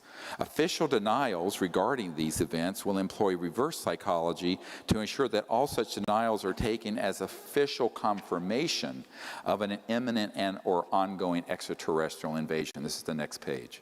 UFO abductees will be persuaded to worship their anticipated ET conquerors in cult-enforced religious fashion. UFO cult networks will be controlled by U.S. intelligence to limit infiltration and ensure that dissidents do not disrupt UFO long-term agendas. Uncontrollable dissidents will be assassinated, preferably by directed energy means. Dissociative satanic cult graduates will handle all such executions, i.e., when not actively lending logical and theatrical support to UFO abduction operations. Number 3, directed energy surveillance and weapons technology of all types and caps will be used for purposes of spreading fear and confusion in the population at large under deniable circumstances, for eliminating persons deemed adversarial to U.S. national security interests, and for spotting, assessing, and manipulating potential recruits to the RMA cause. Neurocybernetics and other psychotechnologies will be used to sow confusion and hypochondria in the population. The symptoms and effects produced by these and other directed energy technologies will parallel the effects produced by various microbes, viruses, and chemical imbalances, thus compelling a large segment of society to seek medical intervention, which in turn will be a basis for their being used for medical experimentation under voluntary circumstances.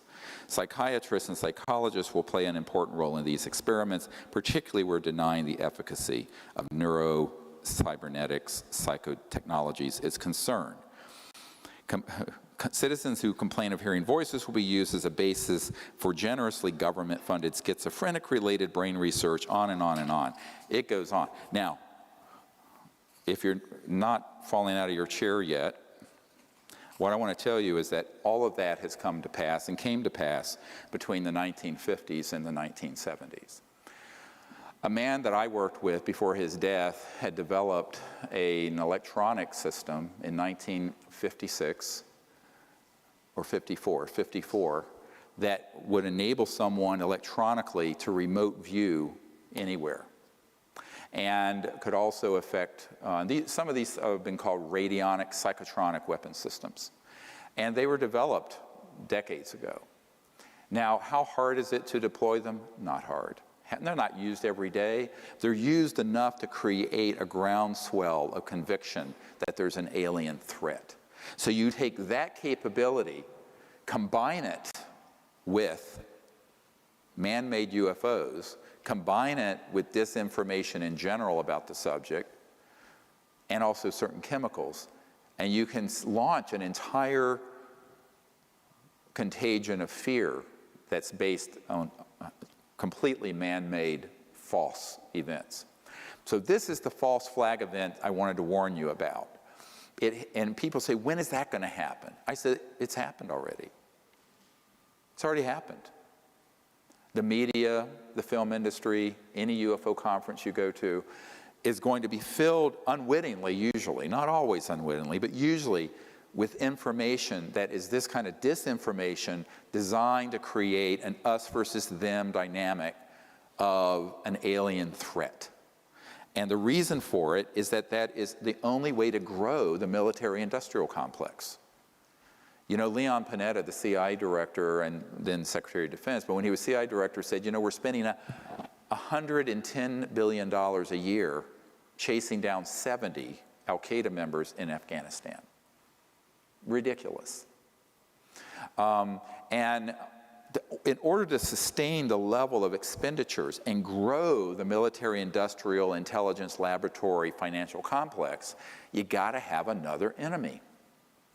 And as terrible as the terrorism threat is, and it's real, it's nothing compared to what they could do, like in the movie Independence Day, where they stage an attack using man-made anti-gravs that look very ET, with this kind of technology, that there's a threat or an attack on Earth. So, heads up, Wernher von Braun, on his deathbed, warned that this would happen and it would be hoaxed.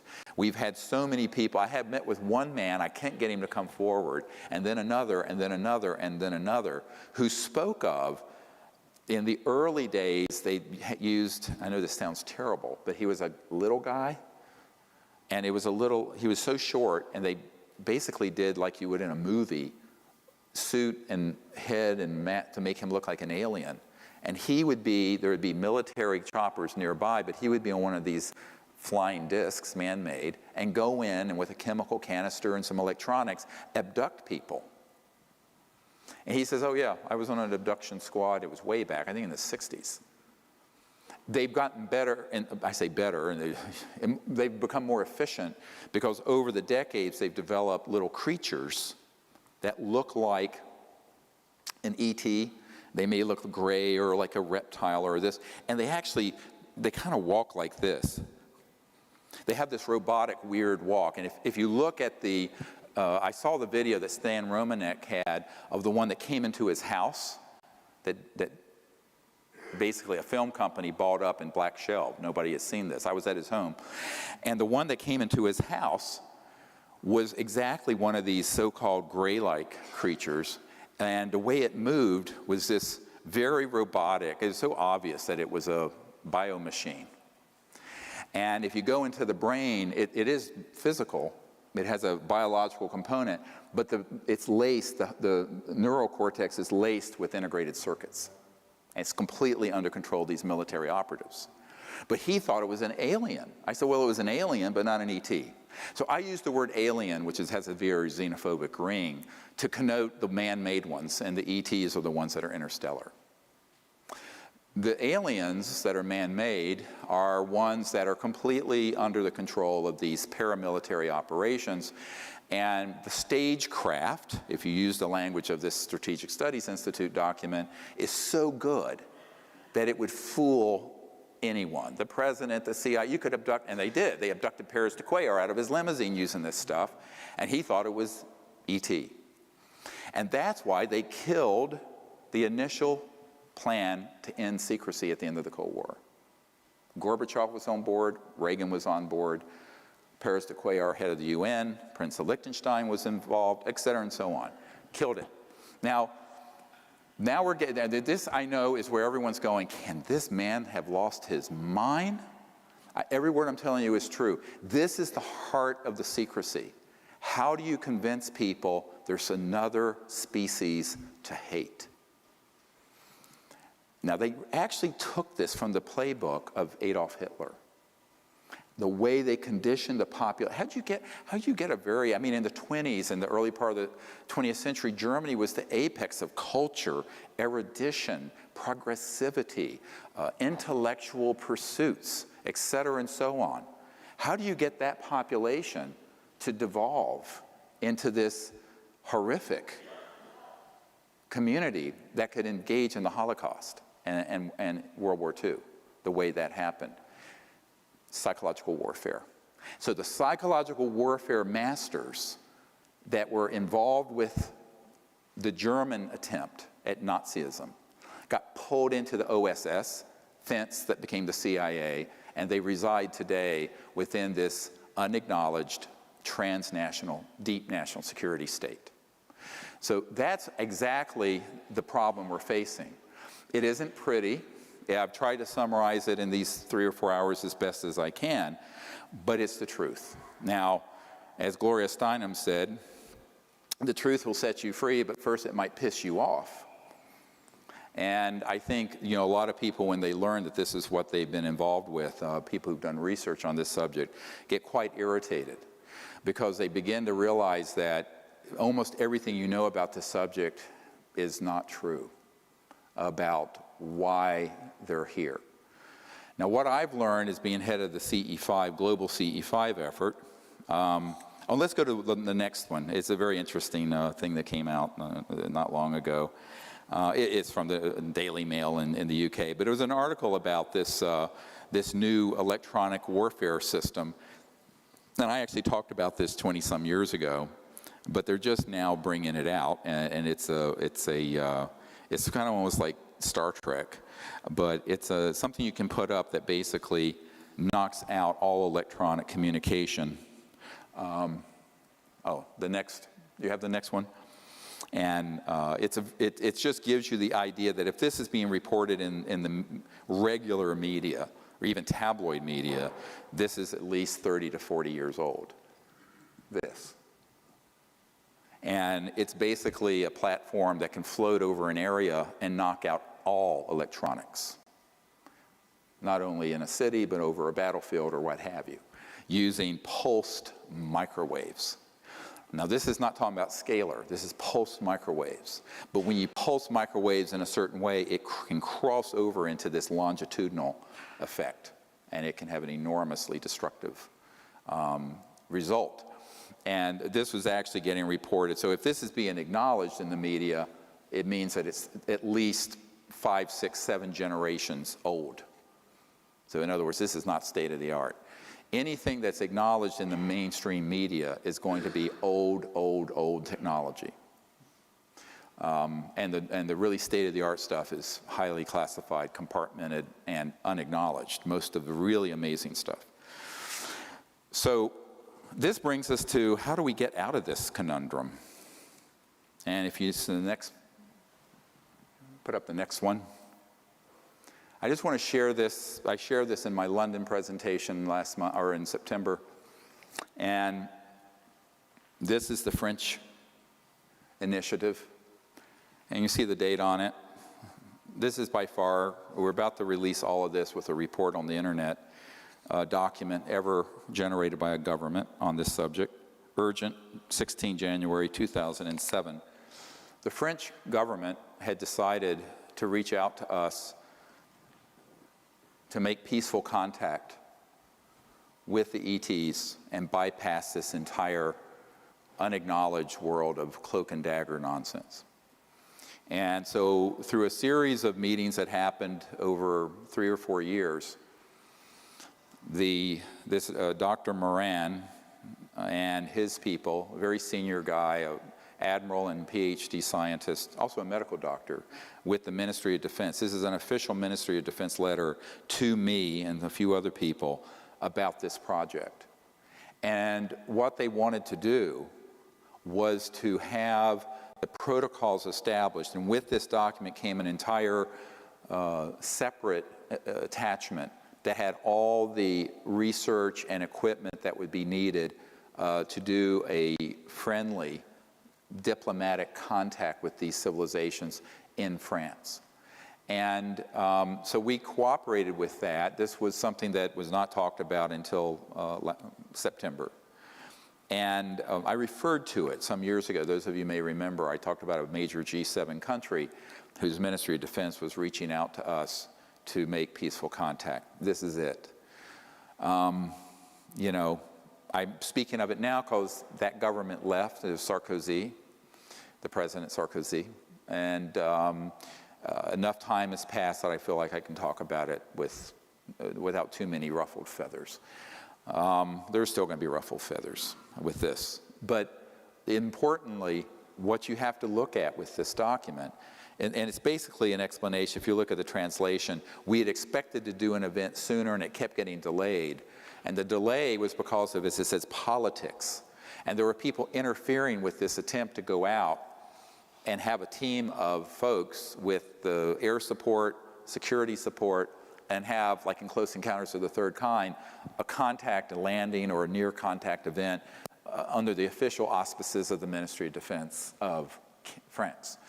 Now, when we started going back and forth with this communication, of course, everything I do is monitored in real time. The French ambassador to the United States got a very nasty phone call from our intelligence community and saying, "What the hell do you think you're doing?" And they really cussed him out. And he said, "Look, we're doing this, so we're a sovereign country."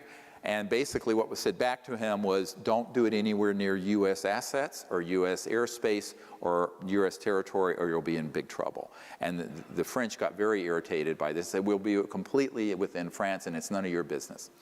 So obviously there are elements within MAGIC in France who have run interference to interfere with this process.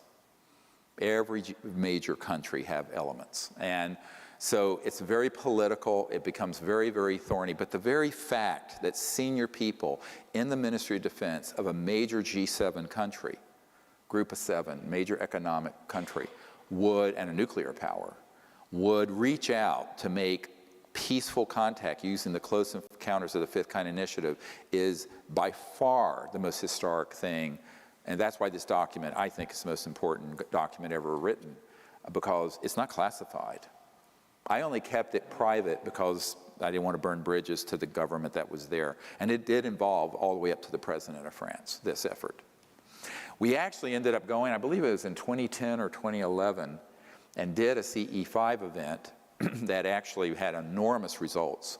And their military had cordoned off the airspace, directed and we had a 2,200-acre estate in Brittany, and there were ET craft tracked going overhead at over 200,000 kilometers an hour, and all kinds of strange phenomenon in the field where we were, which the admiral was there. Now, no one knew that's who he was. This ended up being a demonstration event for the Ministry of Defense people, and it was directed by me. And the cover story was that it was a CSETI expedition for a weekend. So say if you sometimes come on these expeditions, there may be other folks there, huh? Get it? Nobody knew who he was. He was just a nice gentleman in a plaid shirt. But that's how these things have to happen. I mean, it wasn't my place to expose who he was. But they were very happy with the results and have learned a lot. And we're continuing to teach them about the concepts of non-locality and consciousness, remote viewing, coherent thought sequencing, electronic interface with thought that the ETs have, how to set up the correct philosophy and conditions for contact, on and on and on. And this is really the core of course, why I founded this organization, was to move us away from the brink of war into a time of interplanetary peace and universal peace. But at the same time, we have to understand that an operation like this isn't going on in a vacuum in outer space. It's going on within a world that's enormously dysfunctional, particularly with these national security issues and these sort of spy versus spy groups who interfere. And there was enormous interference between 2007 and 2010 trying to stop that process. And it continues to go on. I mean, it turns out there are people who are key involved with the liaison who are actually moles from magic who are there to disrupt events. Infiltrators. So this is what happens. I mean, this is welcome to my life. But, that should be of no surprise to anyone, and it was certainly no surprise to me. But ultimately, the fact that there would be a major initiative like this from a government like France for peaceful purposes as opposed to a warfare or militaristic purposes is a very positive development. Because I had a lucid dream years ago before I started these projects, and I'm part Cherokee and I have a lot of lucid dreams of the future. Met my wife that way. And we were in the future, and we were at White Sands where the first atomic bomb went off. And there was a beautiful event happening. And the U.S. Air Force and government had moved off this dime of either denial or suppression or hoaxing and trying to create this false flag World War III conflict that's completely a hoax. And had decided, yes, we need to pick this other path and make peaceful contact. And a massive government-sanctioned CE-5 was happening, broad daylight, and this beautiful silver seamless object descended in a bed of a blue sky, landed, and an ancient elder, ET, came out of it. And this was all broadcast live. The whole world saw it. Now, you know, maybe, that was before I founded CSETI and the Disclosure Project and all this. And I was maybe in my early 20s when I had that dream, and I'm 60 now. So, you know, it's a potential future. But I do believe it's a potential future. And the way it's going to become a real future is for all of us to do that. Because guess what? You know who the leaders are on this? You guys. Not the president, not the Congress. Disclosure, contact, all of that first has to be the people. We, the people. It's going to happen by us banding together, making contact, being enlightened about what we're doing, not going out there with ray guns, but doing it for the purpose of an open relationship that's peaceful and enduring between our planet and these other planets. That is the only possible outcome anyway. The other outcome, any conflict, I don't care with any ET civilization, would be the complete destruction of their planet and ours. It would be much worse than a massive global thermonuclear war exchange. So there is no possible future except a peaceful one. So let's figure out how to do that. No matter what your belief systems about these various civilizations that are out there, my own assessment is that some are not really thrilled with us because, well, who wouldn't be? and some are maybe our distant cousins, and some are just getting involved and looking with some horror at what's happening. But ultimately, none of them are overtly hostile. If they were, it'd be over. And let me tell you, it would have been over when we dropped the first atomic bomb. And I've been told that by multiple members of MAJIC, M-A-J-I-C, because they have said, yeah, of course. I mean, but it's very easy to play on people's paranoias and fears through mutilations and abductions. And this Dr. John Altshuler I mentioned, who is the nephew of Jimmy Doolittle, General Doolittle, he became the guy who did the first Snippy the horse case. You know Snippy the horse, the cattle mutilation and animal mutilation case? That was him. He didn't get acknowledged because he wanted to stay in the background, but he was the scientist. I was staying at his home outside Denver, and he said, absolutely, that case was military, made to look E.T. for the purpose of scaring the hell out of people. I said, really? He says, absolutely. And then I met with a man, it was an accidental, you know, the universe works in strange ways. I'm sitting on a flight, flying, I think from Colorado or New Mexico to the East Coast, and the guy sitting beside me says, oh, I said, well, I'm a doctor. And he says, well, what are you doing out here? I said, well, I actually do stuff with UFOs. He says, oh, you're kidding. He says, let me tell you. And he owned a 250,000-acre ranch in northern New Mexico. And he said, let me tell you what they're doing to my cattle. And he said, but it is not alien, it's humans. And he had night scopes. He was a very wealthy man. And he said, these guys are coming in there with special silent helicopters, and we have them. My military advisor was on a ship where one landed in a fog, and they couldn't see it. And they said, where is it, where is it? They said, look up, it's right above you, and there's no sound. Completely quiet.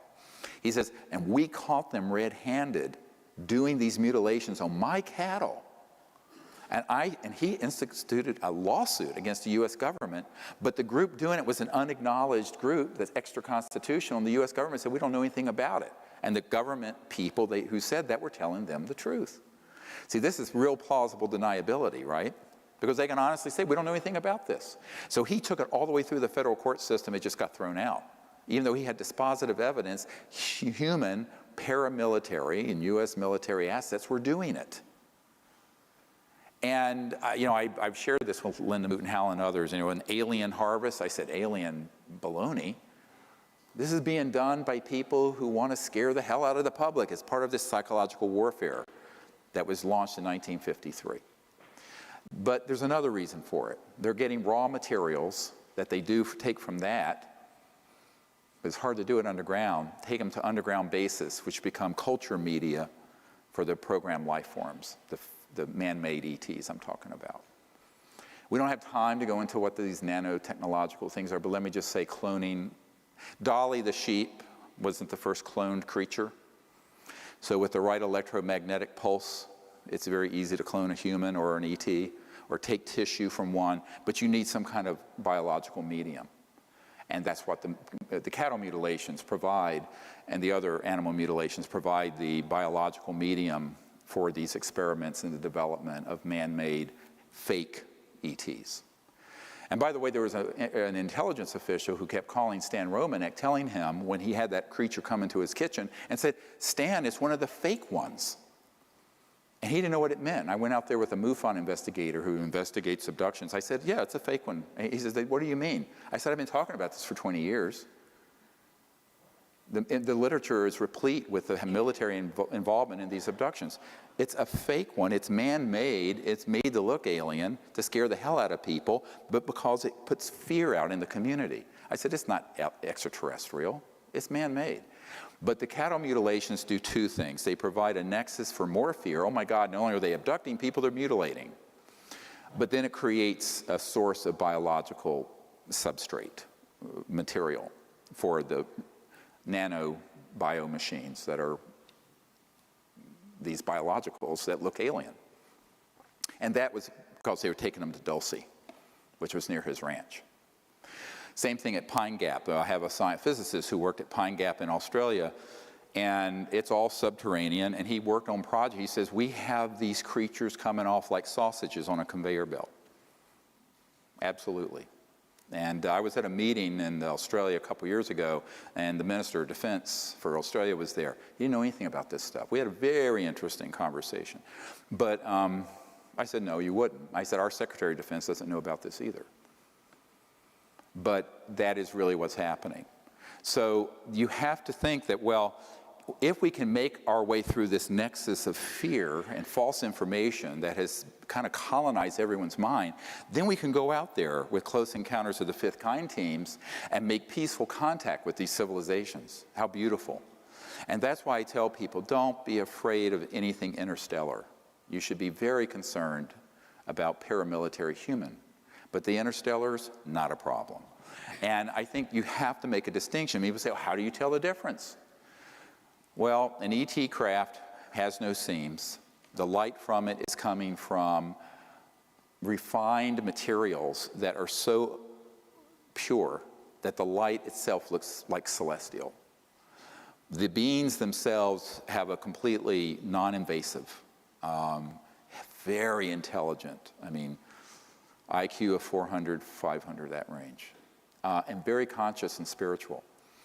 The PLFs are menacing, they're invasive. The man-made Lockheed Martin, Northrop, SAIC, man-made discs, saucers, triangles have rivets and seams. It's quite clear to tell the difference, but you need to know there is a difference first, because otherwise you're going to think everything is alien, and it's not. And that's why I'm doing this webinar with thousands of people watching. It's going to go up on the web. Is that the public needs to know the difference between the real and the false, and what the agenda is for the false one, and how easy it is, whether it's through a cosmic 9/11 or some other scenario, to manipulate the public into fear and get on a war footing where we then suspend our liberties, our freedoms, and spend trillions of dollars and countless lives in a concocted, hoaxed battle. Don't be fooled again. We need to not be fooled again. And this is the big one that we need to wake up to. If enough of us wake up to this and then go out and make peaceful contact, then those folks who want to see us create a time of endless war can't have their way. They only succeed if you are sheeple who are going to follow along with the conventional wisdom like zombies half asleep. So I beg you to share this with everyone you know. And go out there and make peaceful contact. The other thing I'm calling for is this Whistleblower Act provision. If there are people in this audience or who know people who have been involved in these projects who can testify, and if there's an attorney team that will take it, we will initiate this lawsuit. And the next is mass defections. All of you know people who know people who know people. It's 2 or 3 degrees of separation. If you work your network, those of you listening who are in California in the high desert, there are people in Palmdale near Edwards, there are people in Nevada listening right now. You network in your community and you find people who are at these facilities that I named. And unfortunately that document didn't make it, but listen to it. And if they've worked on these projects related to ETs, UFOs, PLFs, program life forms, anti-grav, you may defect with impunity under the National Security Act of the United States. Why? Because we have proven today that there are dozens and dozens and dozens of officials in the US government, in the British government, and every other country who have been denied access through a criminal enterprise, a racketeering influence corrupt organization, the largest RICO in the world, that has involved itself in corruption, and therefore it cannot, if it is violating the US, British, and other constitutions, cite the National Security Act to provide cover. That is why on 2001, on May 9th, when we did the Disclosure Project, and I had 20-some people at the National Press Club over here, and then subsequently more than 100 that came forward in the book and videos for disclosure, none of them, even though they had top secret clearances on this issue, none of them ever got a phone call or a letter saying, be quiet.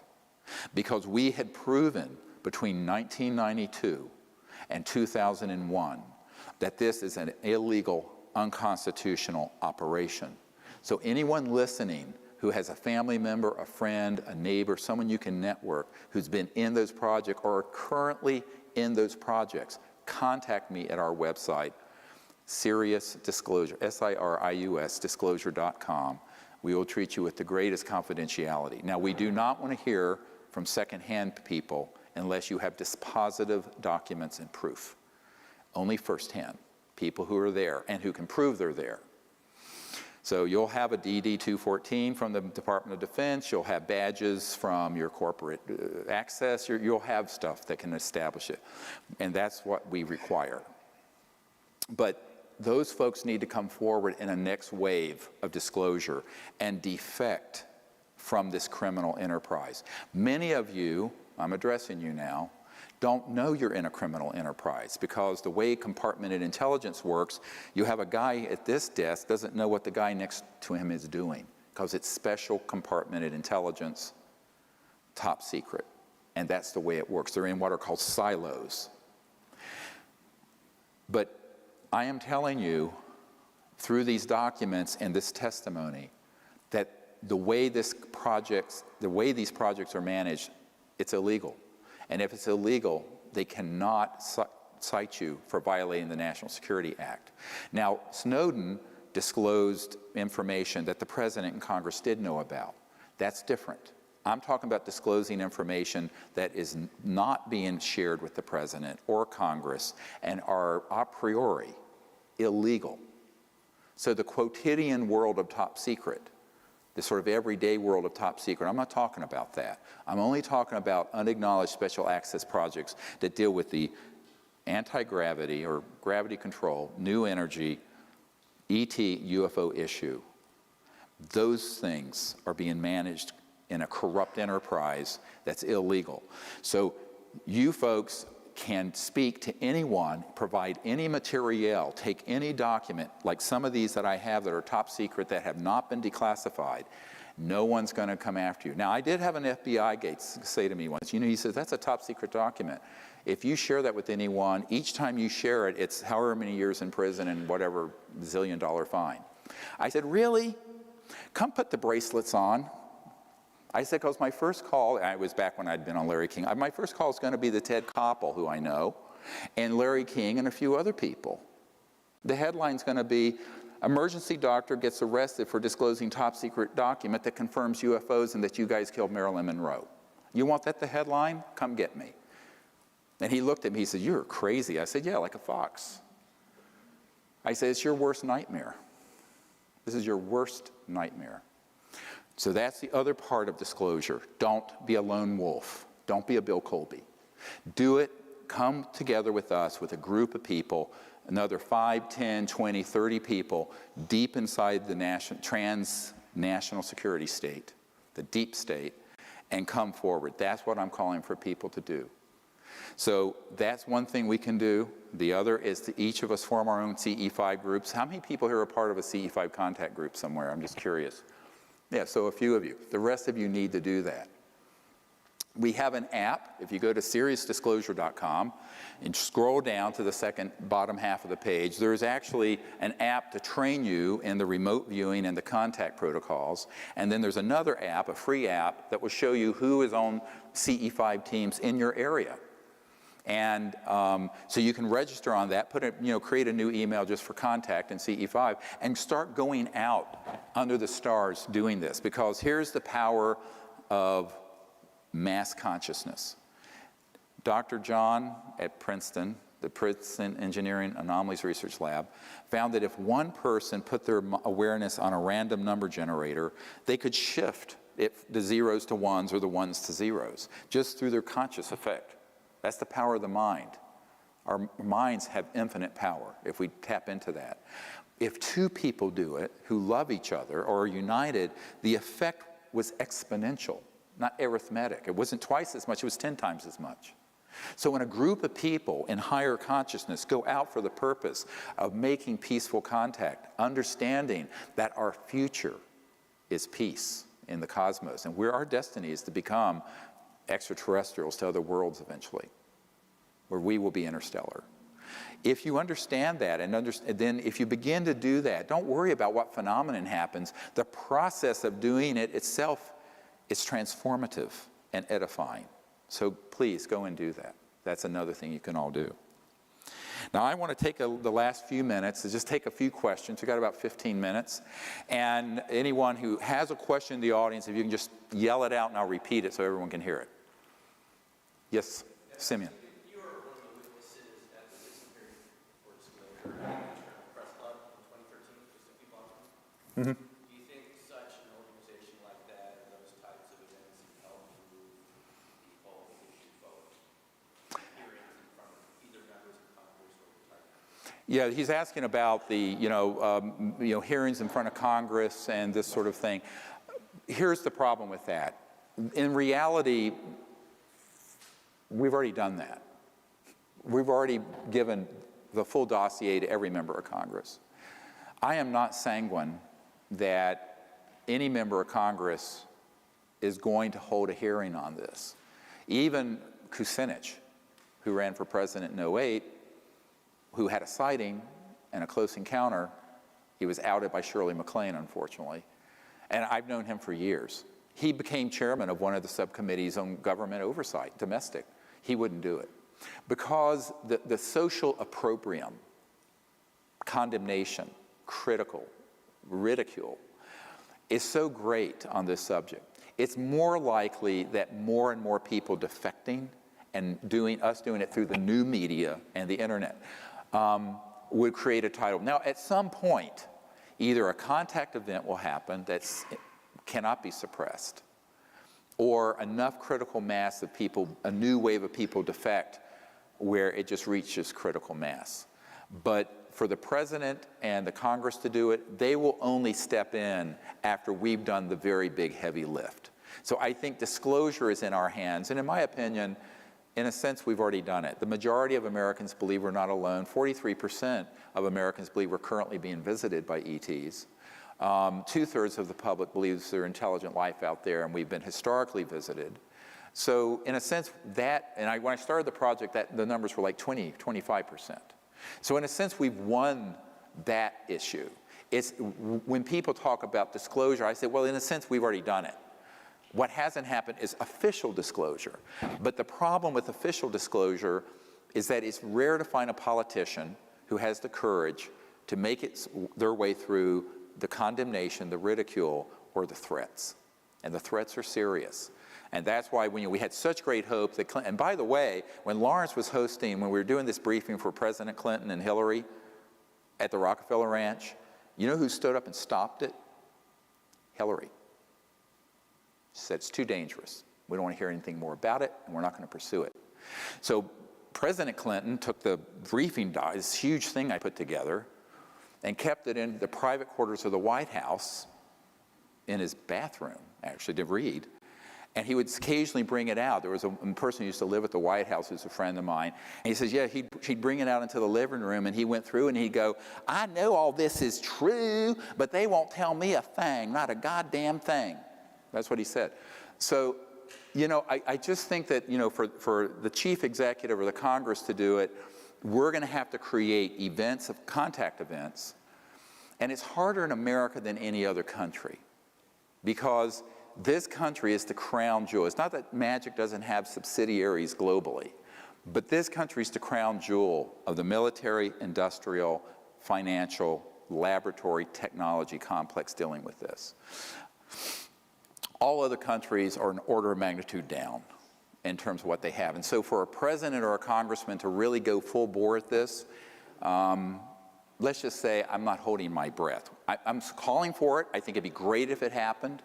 But I think we're going to have to do a lot more of the groundwork ourselves. The public, it has to be a mass public initiative, both making contact and bringing out more and more of these top secret witnesses before they will move off the dime. Yes, sir. Do you know who the leaders of Magic are today, by name? Yes, I know a number. I've named a few. Some are recently deceased, some are still living. Like, Cheney's certainly a member. Papa Bush is a member. Some of these royal families have representation, but minor. All you have to do is look at the really top folks at the Lockheed Skunk Works, SAIC, Lockheed Martin. They're all involved. You have David Rockefeller, used to be Chase Manhattan Bank. That, by the way, that's why Lawrence, who was his brother, who was sort of the philosopher king of the family, he wanted disclosure and peaceful contact. David, with the banking empire, was jumping up and down on his, well, I won't say what he told me, his toes, and was furious. You're saying that an officer of Lockheed, Northrop, or whatever, is a member of this group? If they're directly involved in the Skunk Works and the Cube, yes, they would absolutely have knowledge. And there are people within the military and CIA. I know people at the CIA who are a member of this group. And what's interesting, when I first did the meetings with the CIA director, about a third of MAGIC supported the concept of ending the secrecy and bringing this out. I've been told that the number is now 70% are in favor. And I've met with a number of them. They're more the younger generation. The problem is the other 30% would drop them dead just like they killed Bill Colby. So it doesn't take them, it's not a democratic system. It's who's willing to be a murderer, who's willing to kill who. So and the other problem is that this group, MAGIC, has elements that are splintered off of the main policy board, the main policy committee. So the folks who have gone off the reservation with electronic warfare systems, abductions, mutilations, those guys are in a paramilitary special operation, drug run. It's highly, and some of the people who are on the main, they don't actually have control over what those guys are doing. So people should get rid of the idea of some sort of top-down system. The architecture of this secrecy may have started that way, and much of it was under constitutional oversight with Truman and the early Eisenhower years, and then it went south. And it continues to go out of control, spinning out of control. So that's what you need to understand. Yes, sir? I mean, does this group conceive of themselves as, people have talked about a breakaway civilization? I'm having a hard time getting my head around the end goal. Is it just endless warfare? Are they addicted to warfare? What is it? Okay, there are agendas within this group that are separate and competing, and sometimes they mesh. One would be macroeconomic global control. They want the oil system, the central utility system, and it's all a macroeconomic issue for those guys. Those would be more of the real politic folks like Papa Bush. Then you have the people who I mentioned are eschatologists. They would love to see a final battle happen that would result in the end of the world so that their Messiah or their Christ or whoever would return. I mean, they're religious nuts. I mean, they make the Taliban look like liberals. Then you then you have an element that are sociopaths who really like endless war. They love torture, they like destruction, they're addicted to it. And I've met with some of these people. They are true psychopaths and scary characters. And then you have an agenda that has to do with the fact that they're not so much still attached to the secrecy, but they don't know how to come clean without it being the biggest scandal in the history of the United States and many other countries. Because imagine this information coming out and being confirmed, and the world learns that for 60 years we haven't needed oil or gas or coal, that there have been all these things done. I mean, one of their concerns is that it could result in so much social instability they wouldn't be able to manage it. So there's a sort of inertia to the secrecy, a momentum, and it's very hard to stop it. So those are people who are just sitting on the fence, who are placeholders, status quo holders. And a man that was good friends with W, I met with him at the University Club over here, and he was sort of his advisor on nuclear power and stuff like this. And he said, he says, I don't care if you're left, right, liberal, conservative, Democrat, Republican, when you get into that building, and we just down the road, he was pointing at the White House, you govern as a conservative. I said, what do you mean? He said, you do not want to be in charge when something this big happens and manage that change. I said, oh, I understand what you're talking about. I had an admiral who was in charge of CONUS, who was part of, and another guy named Admiral Harry Train, who became a member of MAGIC. You want names? I mean, I have a lot of names. And this guy said, well, CONUS is continental United States. security. And he says, my job is to maintain the homeostasis of the world energy supply, just to have nothing disrupted. That's why we're in the Middle East so heavily. He says, and what you're saying is true, this should never have been kept secret, it should come out, but I just want to retire from this command and go fishing at my ranch out in, I think it was Montana or Wyoming. He says, I just want to get out of this position. So, you have to, live in their shoes for a minute. And I have a lot of compassion for that. A lot of these people have inherited this mess that got started. And this is why Senator Goldwater said to me, he said, it was a goddamn mistake then, and it's a goddamn mistake now that this was ever kept secret. I'm quoting directly. I'm sitting in his living room. And, so there are a lot of people who find themselves as placeholders, and they just don't want to disrupt the status quo. So there are different agendas for the secrecy. Some is global domination macroeconomically. Some have this quasi-religious sort of end times, final battle in space nonsense. It's almost like you get into the wackiness of science fiction, but it's real, this Dr. Strangelovian view. Some, it's all just about maintaining the status quo of how the world operates. Because imagine if every village in Africa and every place in India had a free energy device, they had electrification, refrigeration, crops could be grown under controlled environments with zero energy cost. You would have the 2.5 billion people in China and India, their economic output would be parity with the United States. We only have 300 million. So the US and Europe only has 700 million. The rest of the world is 7 billion. Money flows to where economic prowess and power is, right? That's why America is the biggest economy. China's about to get there, but bestrides the globe. But this would change the macroeconomic thing overnight, almost overnight, certainly within a generation, 15 or 20 years. So those are folks who are looking at the reality of that kind of change and go, no, it's too big of a change. Now, that has been going on for 60 years or more. I mean, the secrecy on the energy stuff has been going on for 100. And that's what has led us to the precipice of an environmental meltdown and global injustice. And as more and more people are impoverished and more and more elite parasitic kleptocracy has the money, this is a prescription for global revolution and upheaval and terrorism. So the more we stay on this path, the harder it's going to be. So even though the change is daunting to take on, it's still the right thing to do. And the longer we put it off, the harder it's going to be. So my advice has been, for 20 years, meeting with people in high places, do it. But it's easier said than done. Another question. Yes, ma'am. How can we help our children and the future scientists of the world, future Teslas who are growing up in an educational paradigm? We want to push and learn, and maybe they're being suppressed. What's the future of education? It's a great question, yeah. How do we help our children and our educational system and get them into this new paradigm? You have to do it yourself. The system will take too long to catch up. It'll eventually get there.